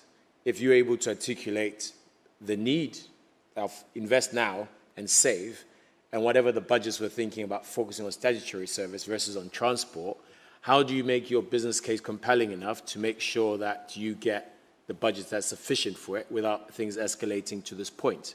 And equally, you are competing in a very tight budget, ring-fenced opportunity at the moment. So I'd just like to understand where do these kind of situations sit? Patsy. So we look to all sorts of different funding. We have just recently submitted a bid to the DFT for the Structures Fund, and that includes both harbour assets and highway assets. I think it's in the region of 55 million that we've put a bid in for. Yeah, it's upwards of 55 million for two different projects, both harbour related and highways related. Every year we compile a capital bid list. Now, as much as Sean has a massive list of priorities, other areas do as well. Yeah. So it's a case of prioritisation. So I will work with my team, David and Sean, and my other areas will put forward what are their priorities. Now, that can quite easily triple the available capital funding that's available to the whole council. So what we then have to do is what is the most critical of the critical, and which ones do we absolutely desperately need funding for. Yeah. So we do take a large proportion of the capital funding available to the whole council goes within management of place, because we do have these critical infrastructure failures. So we maximise what we can get from the council, but we also look to the DFT, and as Sean has referred to, we are working on a strategic outline business case. We're not working, we've finished it now. And we have a programme in-house of how we start to engage with both regionally and nationally and identify other funding opportunities that we have, because we do recognise the council cannot afford the repairs that's needed. Yeah, because, sorry, thanks for that. Because what sticks out for me the most is that these issues could be pushed down the can for a long time, whilst there could be smaller budgets, but by delaying it, the budgets become too unaffordable. And at that point, that's when councils find themselves in a chicken and egg situation. How do they choose that prioritization? And for me, that's the concern that I'm kind of visualizing is, so at which point do we start choosing between people and road? And especially when road infrastructure has been left behind for so many years, where do you feel we are at this point in time to be able to deal with this significant issue that has a legacy of not being dealt with? So the council has allocated significant funds every year for several years to address this issue. The problem is the council hasn't got the funds required to address the issue as a whole, hence why John, myself and the corporate leadership team have been working on this strategic business case so that we can more effectively access other funding bids such as the DFT. We've got a significant bid in, 2 significant bids in for the DFT now. That will help to an enormous degree. They're also going to be a structures funding bid too, that we're already talking to the DFT about our requirements. We're familiarising them with the scale of the issues within Bristol and making them aware that we need support to address this. So I think as far as the council's going, when we do the capital bids, management place with its critical infrastructure does walk away with the lion's share of all capital that's available, and we still can't meet the challenge.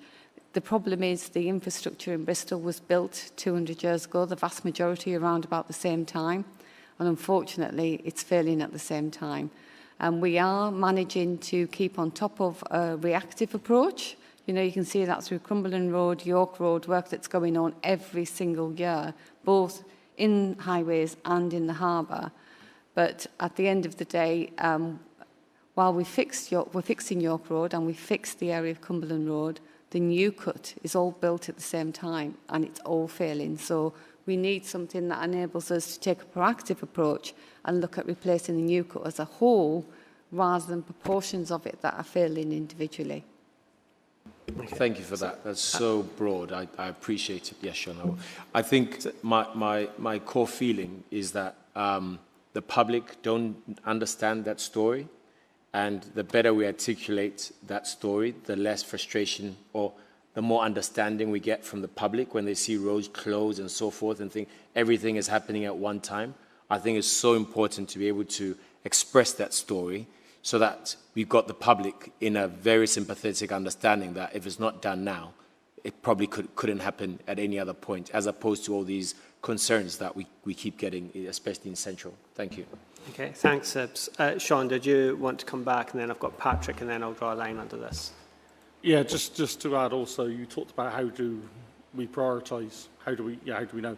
So, as, should we say, my Transport Committee members are very aware, we do life cycle modelling. It's all data-led. I've got across all the assets. I'm also quite proud to say that working with the DFT on this structures bid recently with the consultants who are advising DFT, they've actually commented on how well and how good our data is on our information.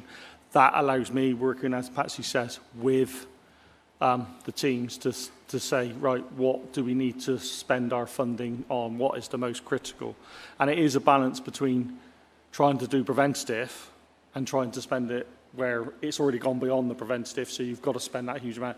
Because I could quite easily spend my entire budget resurfacing roads in the city, but that's 10 times the cost of preventative, which means I'll get round a lot less, and 2 years down the line, you'll have potholes all over the place. So it's finding that balance between the preventative and that approach. But as Patsy says, we're very proactive, and I think Tim mentioned it at the start, very proactive in chasing money. I've been very successful with challenge funds and bids like the Structures Fund we're doing, so I am hopeful that we will be putting in a strong bid which will bring significant tens of millions of pounds into the city, hopefully. And Patrick. Thank you. I think that the moment's passed on at this point, but thank you. Yeah, I was just going to wrap up and sort of say, I mean, this is, you know, we are where we are and we're having to find the money to do a lot of remedial work as it is. But, you know, those of us who have been on the finance subcommittee for a few years, and before that, the finance task and finish group as was, or whatever it was, however it was framed beforehand, I've banged on about investing to save and preventative investment for a number of years. But the challenge is always the capital available, particularly if that capital is being borrowed rather than grant funded. So, yeah, but I'm sure those of us who are on finance subcommittee this year will be raising that as we go through the budget setting process. So we were asked to note the report on the new cut walls and bridges. So I'm going to we are, but there is a recommendation. Sorry, I shall read that again.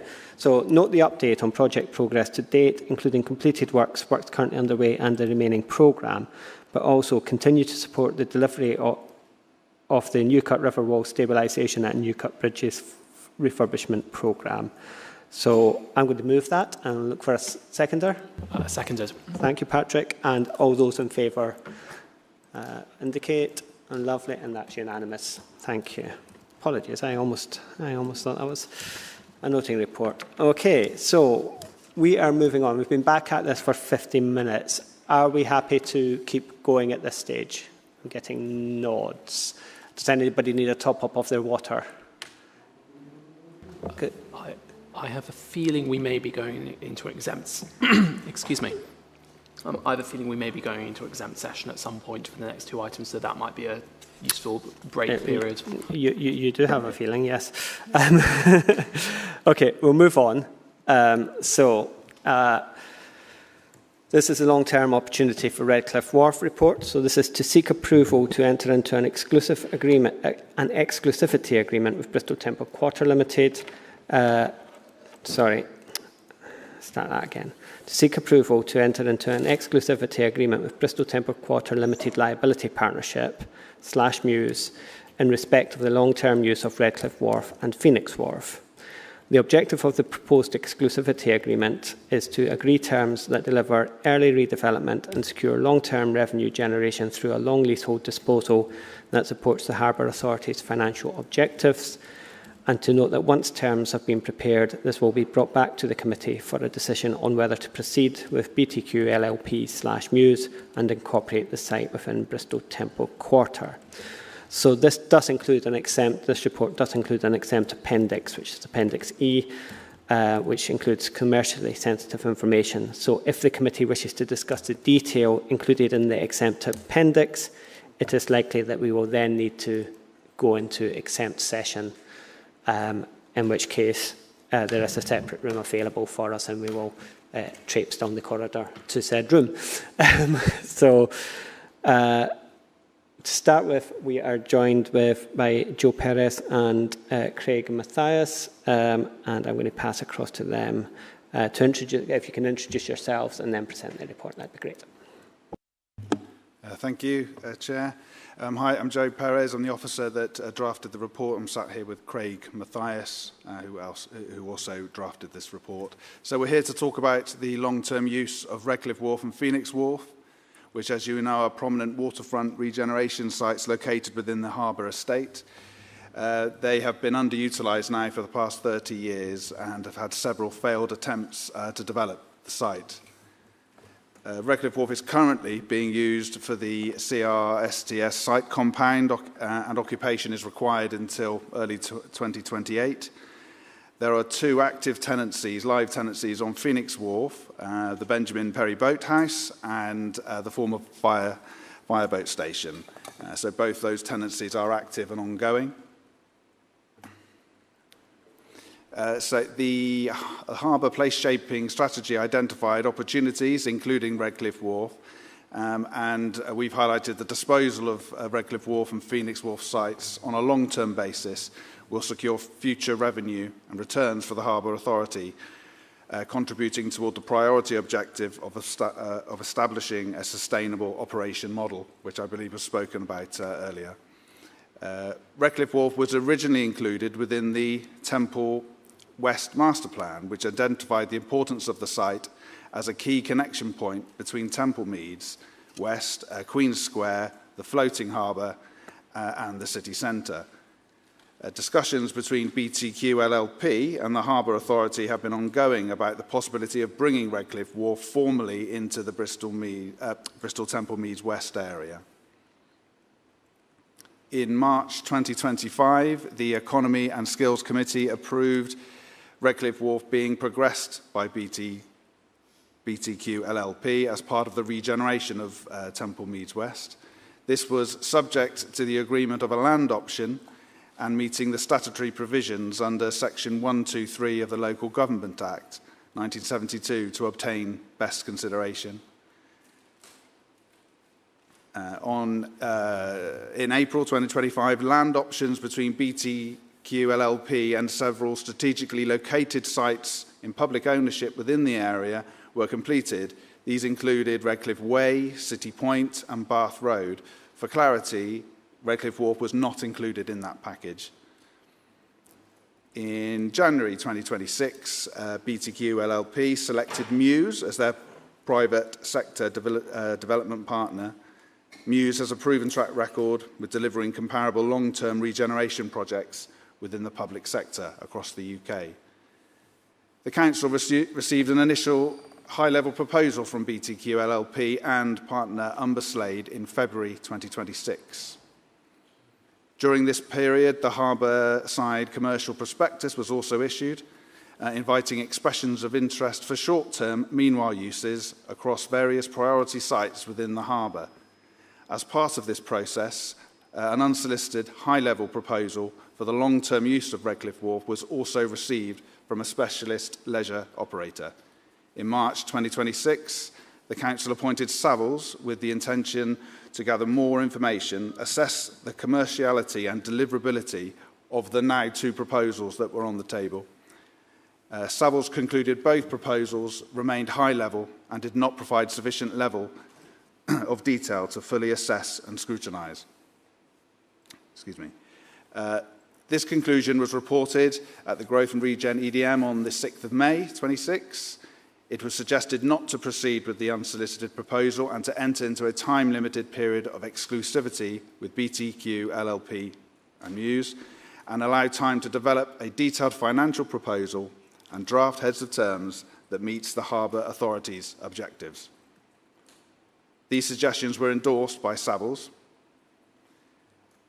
An exclusivity agreement will enable meaningful progress and ensure the parties will deal with each other in good faith. The objective during the period of exclusivity will be to work up a financial proposal that provides long-term revenue generation through a long leasehold disposal that supports the Harbour Authority's financial and place-making objectives. Once terms have been finalised, the decision to dispose of the site will be brought back to committee, and if BTQ LLP Muse do not meet the milestones or fail to present an acceptable offer, the site could then be marketed through an open market process. Thank you. That's a summary of the report.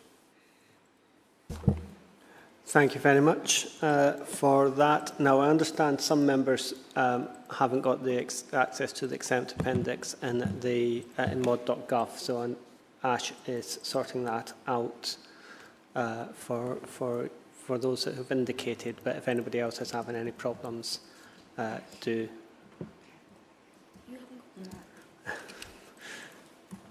Yeah, Kai, were you indicating on that point, or are you indicating more generally? You've got a question.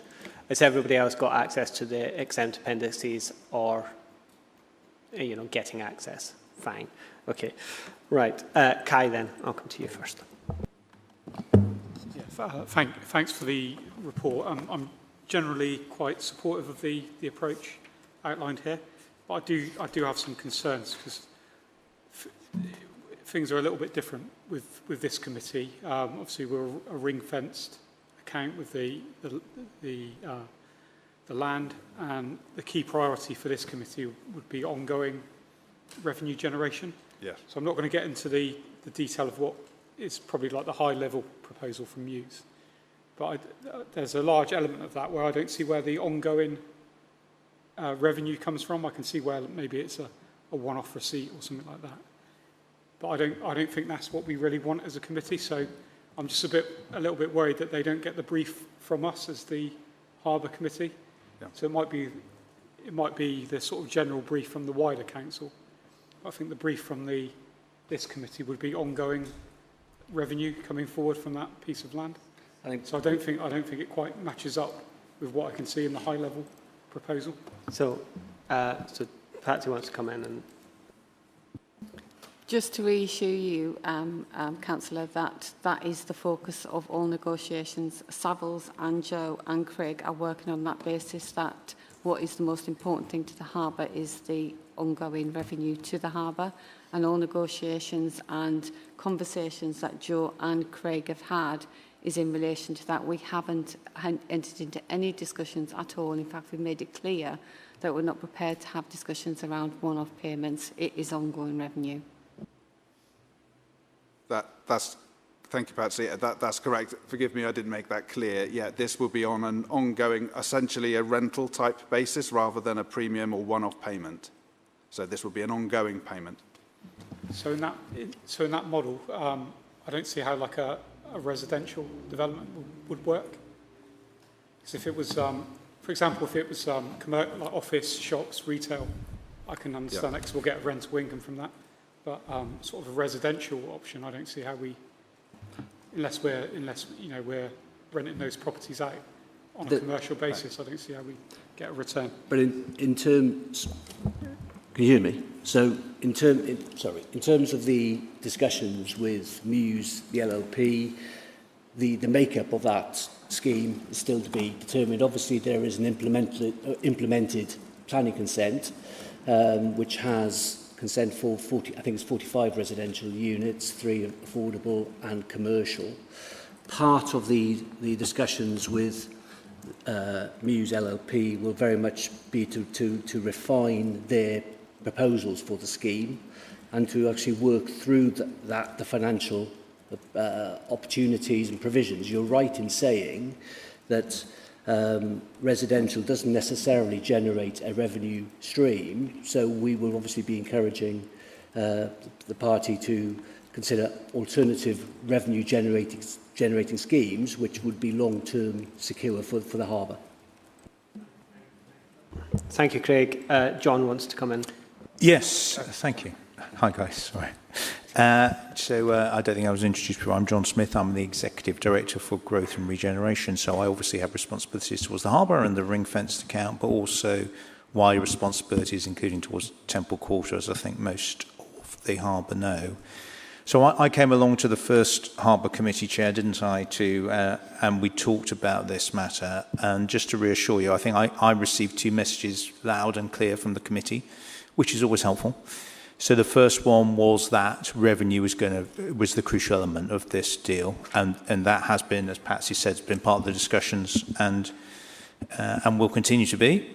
And you know, I won't go into the detail of the makeup of that, but you know, obviously you understand there would need to be a mix of uses to enable that. And secondly, that you wanted to come back and see the final deal and approve it. So, you know, as proposed here, we are going to come back to here with where, you know, if we manage to do a deal which we as a team are happy to recommend to the committee, then it will come back for your approval. And obviously, we expect you to be looking closely at the income that's generated from it as part of that approval. If we don't, then we'll come back with some other proposals as to how we go forward. And I will just add, from my perspective, from conversations I've had with parties, concerned parties, so with the Temple Quarter Partnership, but also internally in the Council, that message is very much being heard as well in terms of, you know, the need and the fact that the Harbour Committee has a completely different criteria on which to judge these things than the council may have had, and that were used, you know, when the original deal was done, or the previous deal was done on that site. Different criteria now apply because we have got the Red Line account and the Harbour Committee, and that message, I think, has had quite a lot of exposure to, or has got through to the people that need to hear it, I think. Just to add as well that the conversations have included the Harbour's desire and the Council's desire to see the harbour activated and the water activated around that space, and conversations have been very positive regarding that. So I don't think we're looking at a dead residential space at all. I think that they are listening to what the harbour wants and requires, and it is around harbour activation and water activation in that area as well. Thank you. So I've seen Tim and I've seen Patrick. So. Thanks, Chair. I just wanted to clarify, presumably if any housing was brought forward which was for social rent, as in council housing, then that would have to be part of the HRA. It couldn't be, the revenue from council housing couldn't come into the harbour. So that's not a solution in this case. Yeah. Thank you. Patrick. Thank you, Chair. We're doing quite a good job of avoiding the exempt material, which is nice. I think I'm quite supportive of the proposals outlined here. I think Muse have got a very good track record, including within Bristol. Thinking of Wharf of delivering these sort of very vibrant waterfront regeneration, mixed use, all of that stuff. And I think an exclusivity period is a very sensible means to help them work up a formal proposal, and then we'll get to see if it's good enough at the end. So I'm generally supportive of this, and I I think it's a really exciting way forwards, and I think a good sign of where the Harbour Committee and the Harbour governance generally has got to, as opposed to where we were a couple of years ago. Thank you. Annie. I noted in the public forum that Tom from the BID requested that there could be a design competition or some kind of engagement like that with the local community. We did something similar on Portwell Lane car park, which yielded really good results, but ultimately failed and hasn't been built.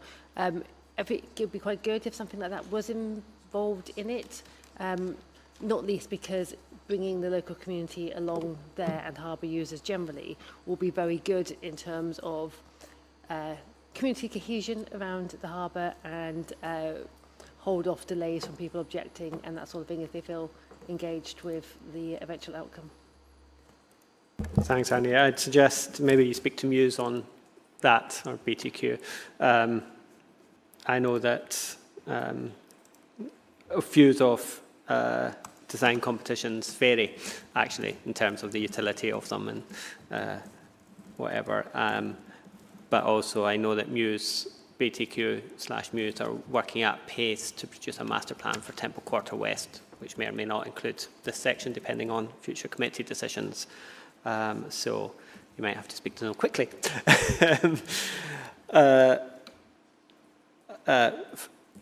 Did I see someone else's hand? Tim's hand, sorry.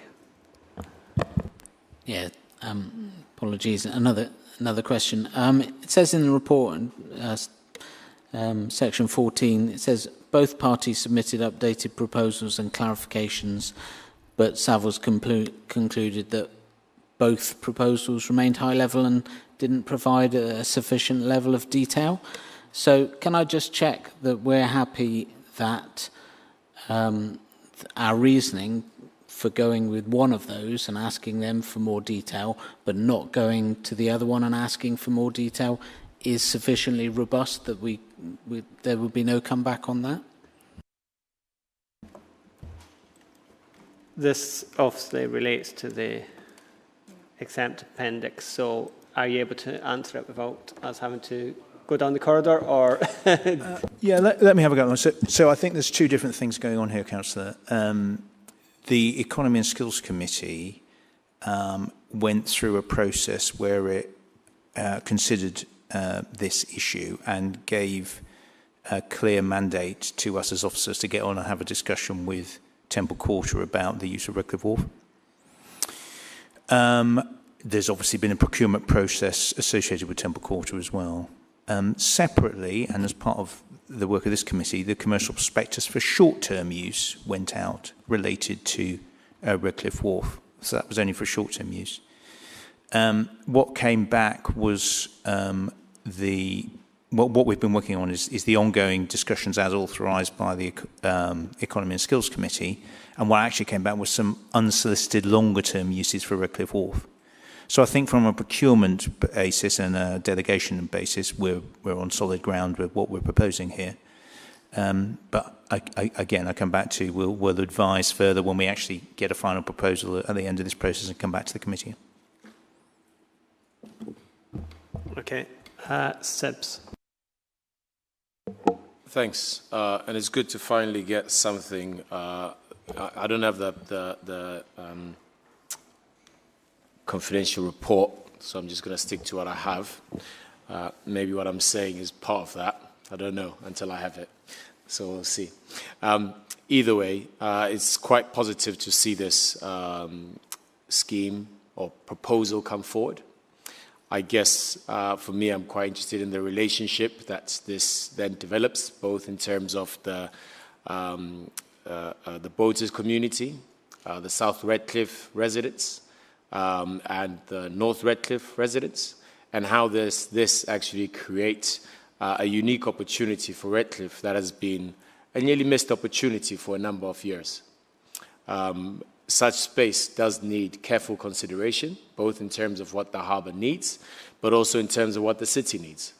And having spent the last 2 years in working with residents in improving what was back then the Redcliffe Neighbourhood Development Plan, to reinstate that as a platform in which development, transport schemes and so forth can find a way to engage with residents in a meaningful way that ensures that they are quite clear what's coming, what's not coming, and so forth. So over the last 6 or so months, I've been working very closely with the team that's intending to put across this proposal on what we could do with the ground floor units and so forth. And both residents, our voluntary sector organizations, and St. Mary's Redcliffe School have all been quite excited about the opportunities that are coming to Redcliffe, let alone the fact that this scheme has finally brought Temple Quarter to also focus on South Redcliffe.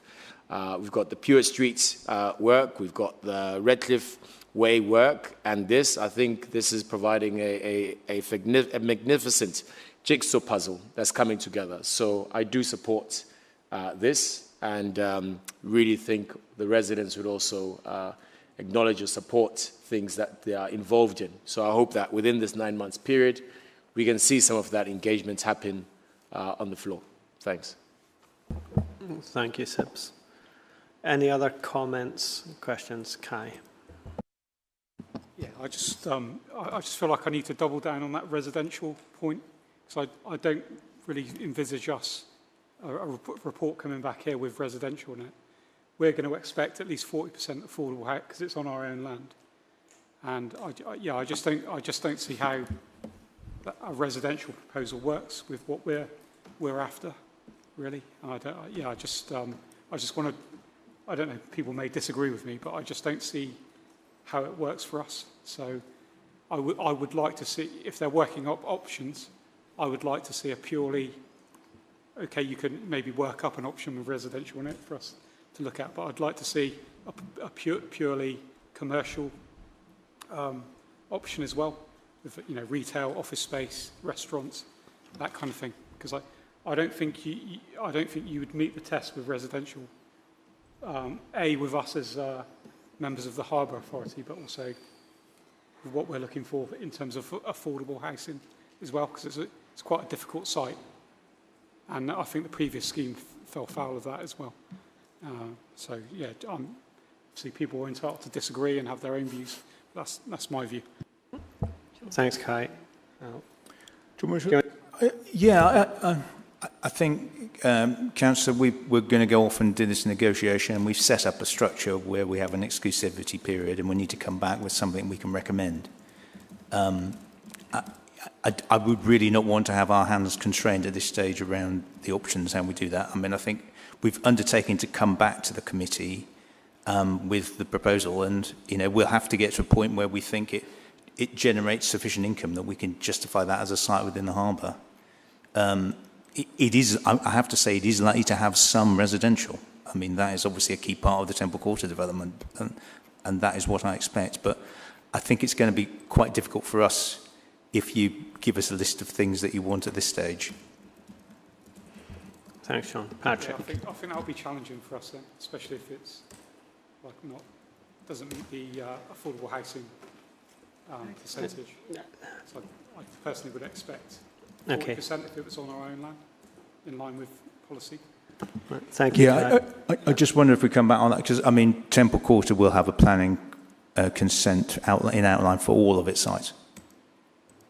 So you want to look at individual sites. I think that is going to be difficult, just to be clear. But that's perhaps a wider debate, which is beyond the remit of this committee.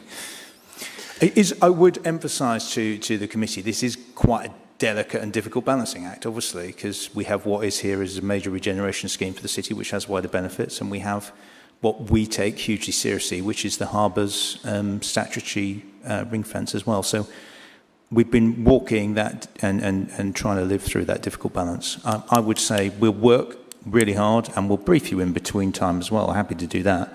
But I think it's going to be difficult to constrain us in terms of different aspects of it while we go about trying to get the best deal possible for that site. Thank you, John. Patrick? Thank you. I think let's not be too negative about the prospects here. I think that there's a reason we're entering into this exclusivity period. It's to find out what the options are, and so that Muse can go away and do some detailed work. I think if it came back with some mixed use and some leasehold residential, if we retain the lease on that, the Harbour will then receive payments for that. I think it's quite easy to envision something along those lines. And obviously, we all want as much affordable and social housing as possible, but we have been trying to regenerate this site for so many years now. I'd much rather have 30% of something than 40% of nothing, for instance. Let's see what this process comes back with, and we'll evaluate whether it's acceptable at that point. But I think let's not throw the baby out with the bathwater and reject the premise of going away and doing that work in the first place. Thank you, Patrick. Okay, Kevin. So very briefly, and I appreciate the delicacy of the balancing act that is talked about earlier. When we do get the report back, Chair, is it possible to have, so that our decision-making is informed with as much information as possible, an indication of what sort of rents are being achieved elsewhere on the Harbour estate, so we know whether we're being presented with a good deal, an average deal, or a poor deal? Because I'm guessing we have some visibility over the sort of rents that are being achieved elsewhere, either directly as a landlord or indirectly from our networking. Yeah, thank you. That's a good point. I think the point I was going to make is, I mean, I think we're in a better position now than we were because the previous arrangement that was terminated in 2025 had no benefit to the Harbour financially, because the deal had been done several years ago before the current arrangements were in place. And had that development proceeded, well, probably it might have even been erected by now, and it would have changed the look and feel of that part of the harbour, but without us having a direct involvement and impact. So we're in a better place because the control is in our hands, and we'll be able to look at that. What comes out of this. If we approve this today, we'll be able to look at what's proposed as a result of that agreement before any go-ahead is given. So I think that's a positive. I hear diverse range of views from the committee, but I think we do need to.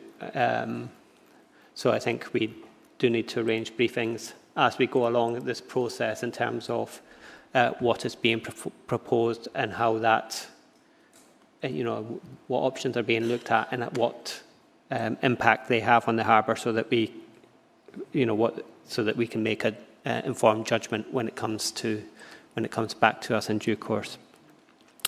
So I'm going to move to the vote. So I've got a range of recommendations to read out. So first of all, we authorise the Executive Director for Growth and Regen, in consultation with myself, to enter into an exclusivity agreement with BTQ LLP and Muse for an initial period of 9 months to allow time to develop a detailed financial proposal and draft heads of terms in respect of the long-term use of Redcliffe Wharf and Phoenix Wharf. This will be subject to meeting the Harbour Authority's financial requirements and best consideration under Section 123 Local Government Act 1972. Once the financial proposal and draft heads of terms have been prepared, the proposal will be brought back to committee for a decision on whether to proceed with BTQ, LLP, Muse, and to progress with a contractual arrangement. To note, the exclusivity agreement will include agreed milestone dates and events to ensure a clear timeline for obligations and performance under the agreement.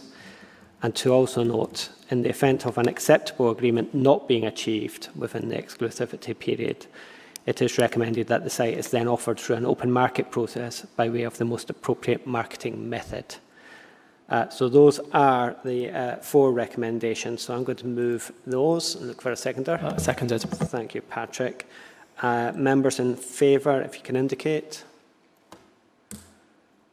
And that's unanimous of the remaining members here.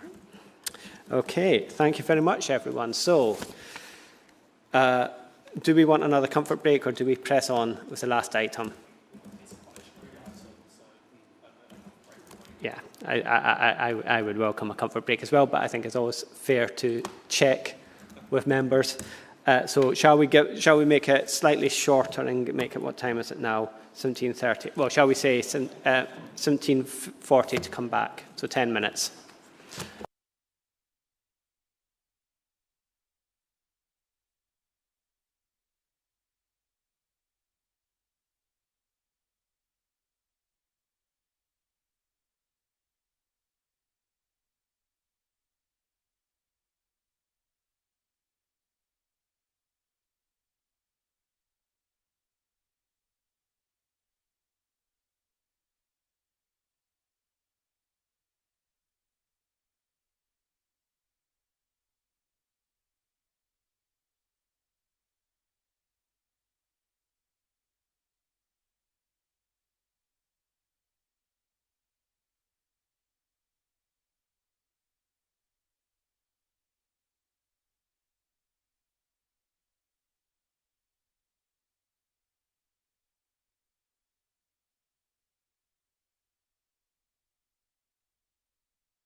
Right. Thank you, everyone. Hope you managed to get some refreshment in the break. One more item to do, so let's power through this and get it done. So we are going to finish with agenda item 13, Harbour Activated Commercial Prospectus. So the purpose of this report is to provide an assessment of expressions of interest submitted through the Harbour Activated Commercial Prospectus for sites within the harbour, together with recommendations from our appointed commercial agent on which to progress. And that's for information only. I'm not quite sure what that means. Recommendations from our appointed commercial agent on which to progress. It also sets out some key decisions for the Harbour Committee related to the more significant proposals. So, as with the previous report, this report also includes exempt appendices, appendices EI to EVII, which include commercially sensitive information, and if the committee wish to discuss any of the details of the exempt appendices, we will have to go into exempt session. So, Julie, do you want to present the report initially? Thank you, Chair. Good afternoon, everybody. Hopefully the committee... Okay. How's that? Better? I don't know. Maybe that's good. I'll just project more. Thank you. Hopefully the committee will already be familiar with the Harbour Commercial Prospectus, as we've brought it to you on 2 previous occasions, in June 2025, just before we launched, and in January 2026, when we'd received our proposals and we gave you a bit of an initial overview of what we'd received. And we've also had a number of workshops that you were invited along to where we've explored some of the proposals in more detail. The purpose of the committee report today, as the Chair said, is to share with you the assessment of proposals received and to get your approval for a couple of the more significant proposals that we've received, which are in exempt Appendix E.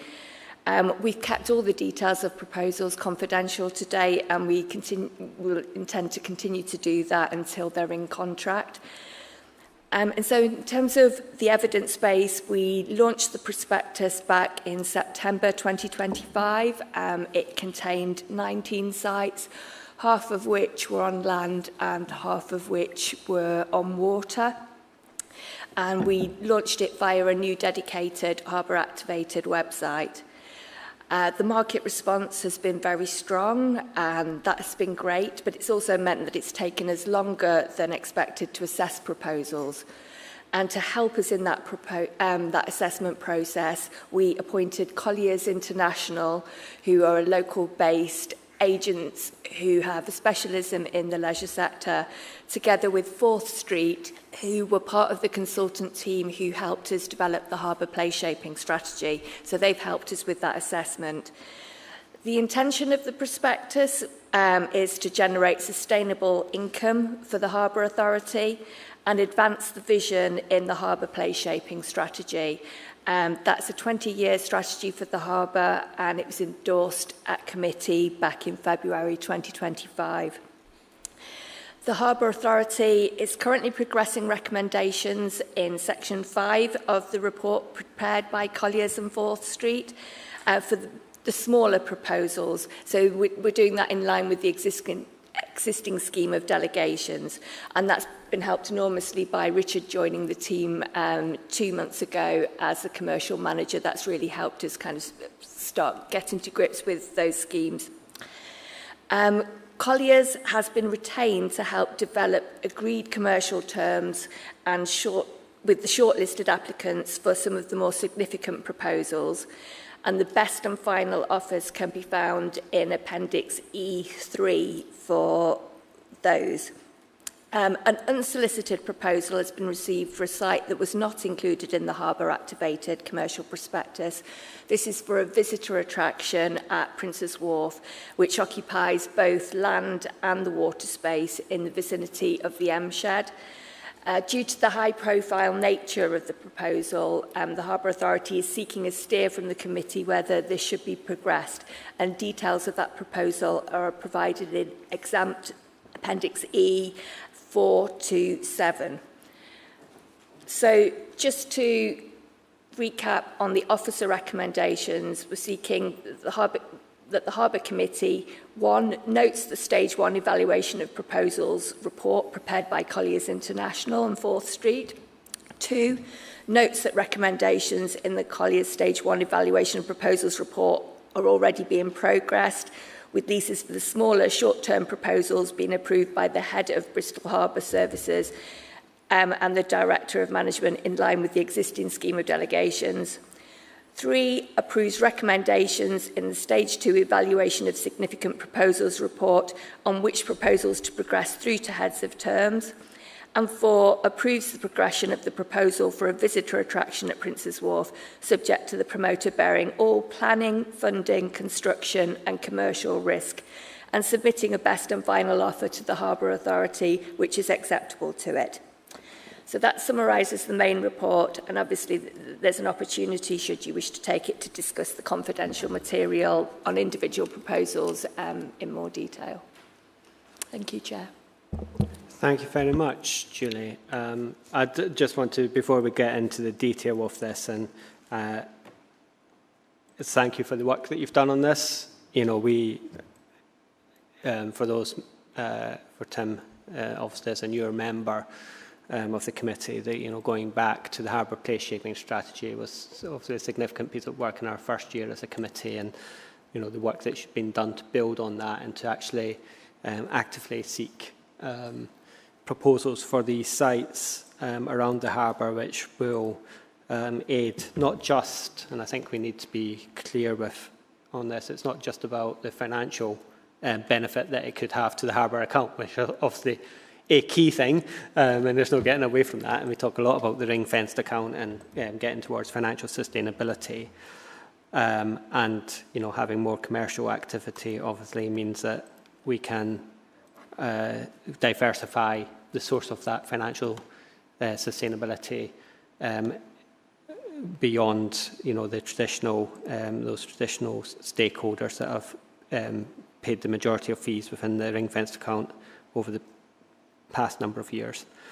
But there's also the benefits to the from greater activation around the harbour, greater activity, greater opportunity for residents to spend their leisure time within the area, which is obviously also key. So I think we think about this a lot from the financial point of view, but we have got that place shaping approach as well. So thank you for all you've done on this so far.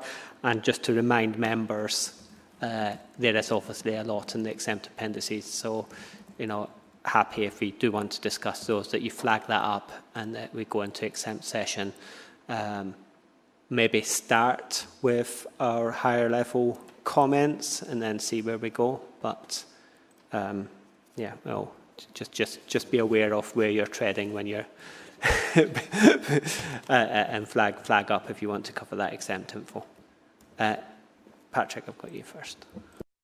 Thank you, Chair, and I will try to stay away from the exempt appendices, but I do think this item would benefit from wider discussion of some of the exempt materials. So maybe in a bit the committee could discuss whether that might be appropriate.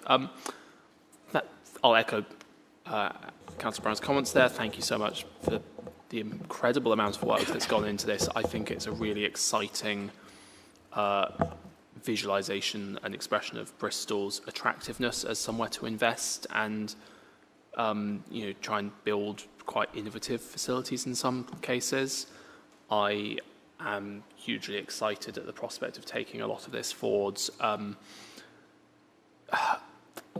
struggling not to name specifics. I think we do need to be very mindful that some of the proposals we've been given are untested in the UK, or more generally, perhaps. I think of the particularly big one, and we do need to make sure that there doesn't end up being financial risk that ends up bouncing back on the harbour or the council. So my main question without going into the specifics, is how confident are we that we can draft heads of terms and leases and so on to make sure that any commercial or planning risk or anything is firmly on the private operators, and that it won't be the council or Harbour that has to come in and pick up the pieces if an operator goes bust and leaves something half built, for instance. I think I want to pass this one to Richard, because Richard is doing really great work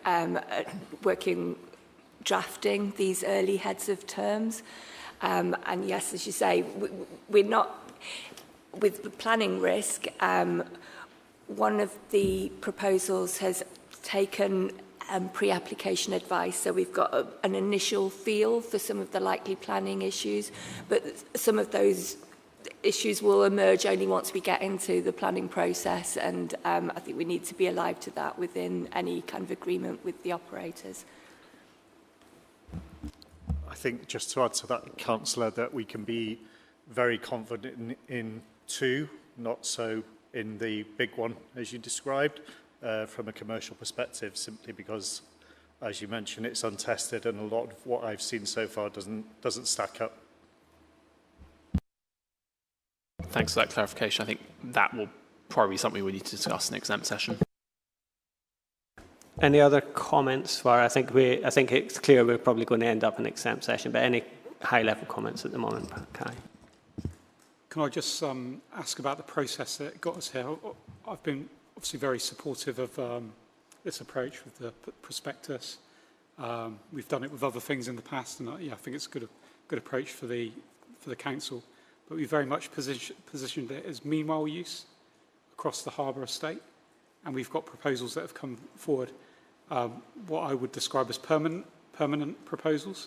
So are we confident that we've ran a fair process, i.e. if we went out from the beginning and said we also are considering permanent options for the sites on offer, that we would have got different operators come forward? So are we confident that we've ran a fair process by positioning this as a meanwhile use process? We're now taking forward some proposals that are permanent. Are we confident that we've run a fair process in that respect? I think we are. I think just to clarify, the meanwhile use is just related to a handful of the land-based sites where we know those sites have been allocated in the local plan for permanent development. And so the opportunity was marketed for a time-limited period. So, for example, with the western end of the Grove and with Redcliffe Wharf, the opportunity was marketed until September 2028. With the water-based sites, we didn't specify a period of time. We said that that was for negotiation. So I think it's only just a handful that have got that time-limited nature on them. Thank you, Julie. Any other questions at this level? Sibs. If we're not moving any further, we're just staying here. If you've got a question, you can ask in open session. Yeah, okay. Yeah, so, he's gone. This is more for Jonathan, I guess, but I'll put it more to you, Julie.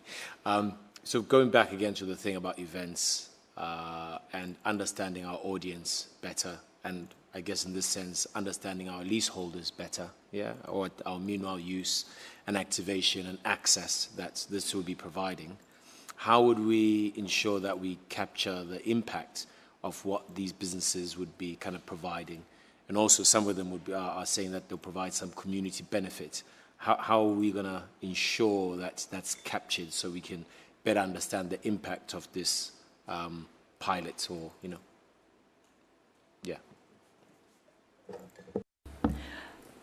So there's a wide range of benefits that these proposals have highlighted to us, ranging from health and well-being through to carbon zero, through to concessionary rates for certain groups. And so I think it'd be quite diverse, the kind of recording that's required of it. we haven't kind of got onto the detail of how the heads of terms would work in relation to this, but it could be that there's a reporting mechanism that's a requirement. I'm talking off the top of my head on that one, so I don't know whether Richard have got anything to say on that. But.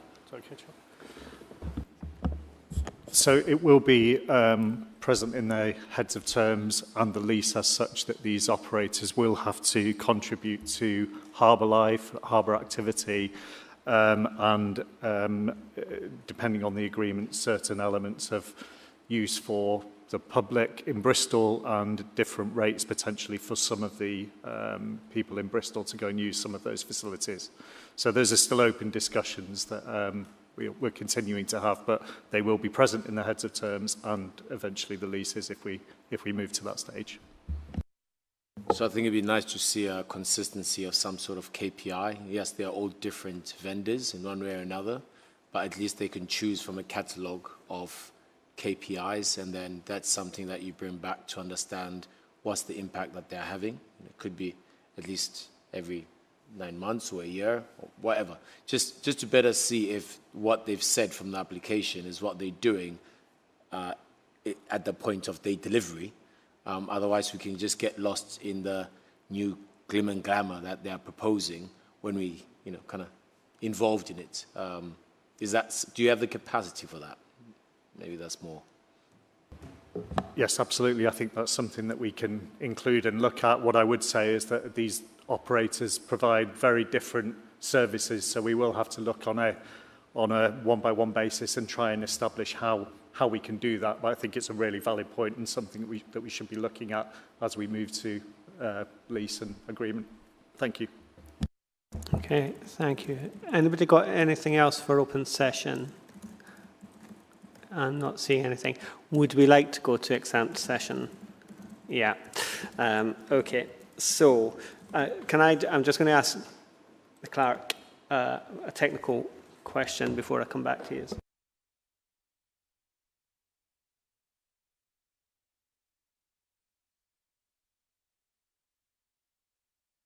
Okay. So, so we're going to go into exempt session. So I have bits that I need to read out and move a formal motion, and then we need to vote on going into exempt session. And then the process is that we go into exempt session, but we come back for the formal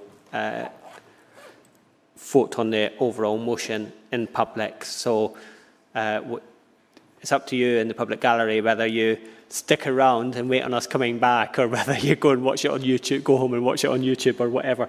But so I'm going to move that we go into exempt session. So the text that I need to read out says that under section 100A(4) of the Local Government Act 1972, the public be excluded from the meeting for the following item of business on the grounds that it involves the likely disclosure of exempt information as defined in paragraph 3 of Schedule 12A of the Act. So I'm moving that. Looking for a seconder. Seconded.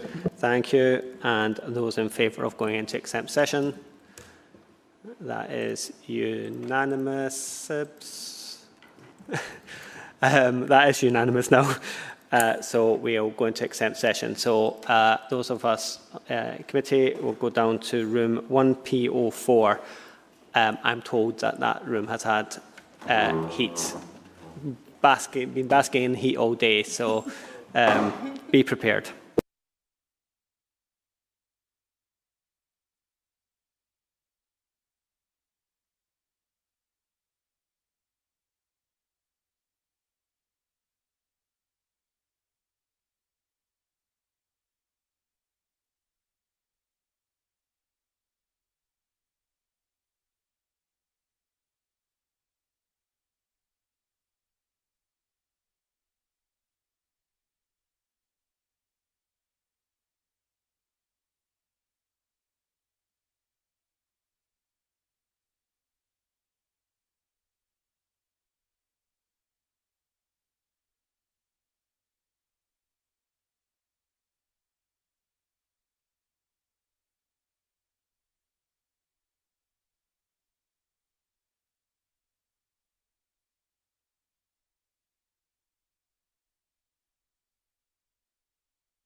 Okay, welcome back to those online and in the room following that adjournment for an exempt session. So, members, we're considering, my computer has packed up, so I no longer have the papers in front of me, but members, would anybody like to bear in mind we're now out of exempt session and back into to the public session? Is there any additional points that anybody would like to make at this juncture before we go to the vote? Sibs. No, I'd like to thank the team on the work that they've done. Clearly from where things have been to where we are, we're in a better position to activate the water. The safety concerns have been well addressed. The financial concerns have been well addressed. We've got the business plan. We've got the prospectus, and clearly we are in good steps forward. So it's lovely to see such innovation and optimism both for the city and also for the harbour. So I'd like to just say a big thank you for the team and the work that you've done on this. It's only the beginning, and I think soon the city will be able to enjoy, on the decisions that you've made and that we've helped to kind of get to this destination. So thank you.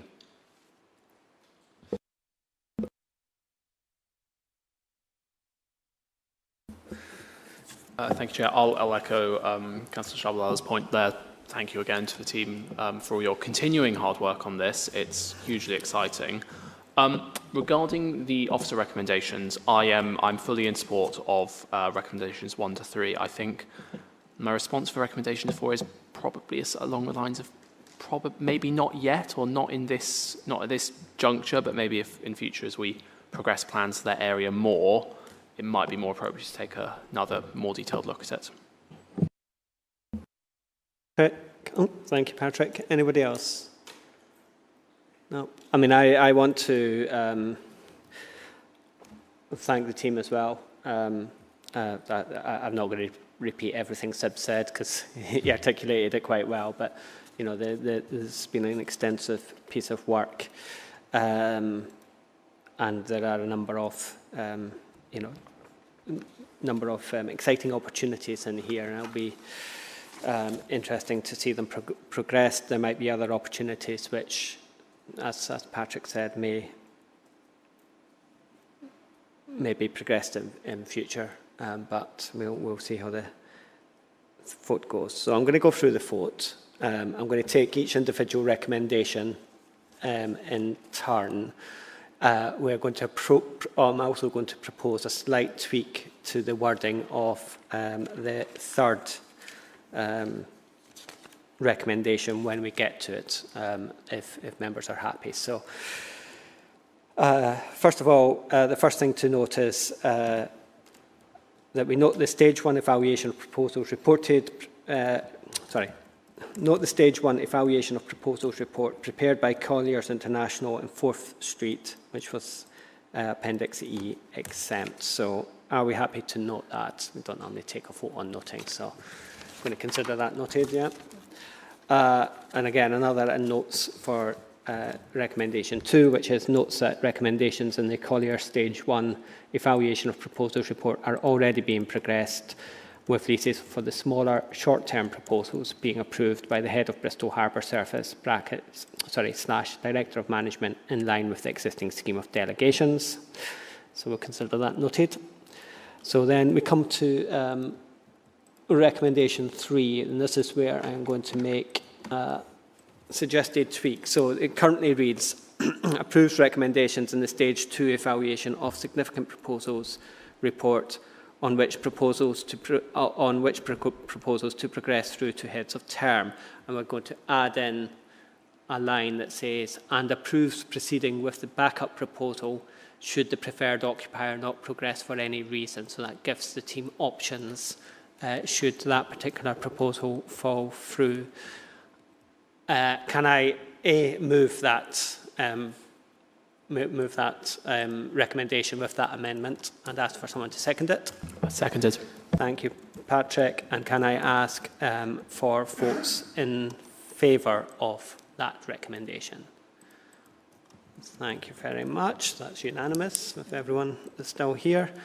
And then we come on to the fourth recommendation, which is approves the progression of the proposal for a visitor attraction at Princess Wharf, subject to the promoter bearing all planning, funding, construction and commercial risks, and submitting a best and final offer to the Harbour Authority, which is acceptable to it. So I'm going to move that recommendation. Can I ask for a seconder? I'll second it for the purpose of the vote. Okay. Can I ask those in favour? And I'm going to vote in favour on this one. Okay. Can I ask for those against? That's 5. And can I ask for... sorry, I'm just waiting on Ash catching up. And can I ask for abstentions? Okay. Right, so that has fallen on this occasion. Okay. Fine. That is the end of the meeting. I appreciate it's been a long one, especially for people in the public gallery or online, assuming there is people still online. So thank you, everyone, for sticking around on such a warm day. And the next meeting date is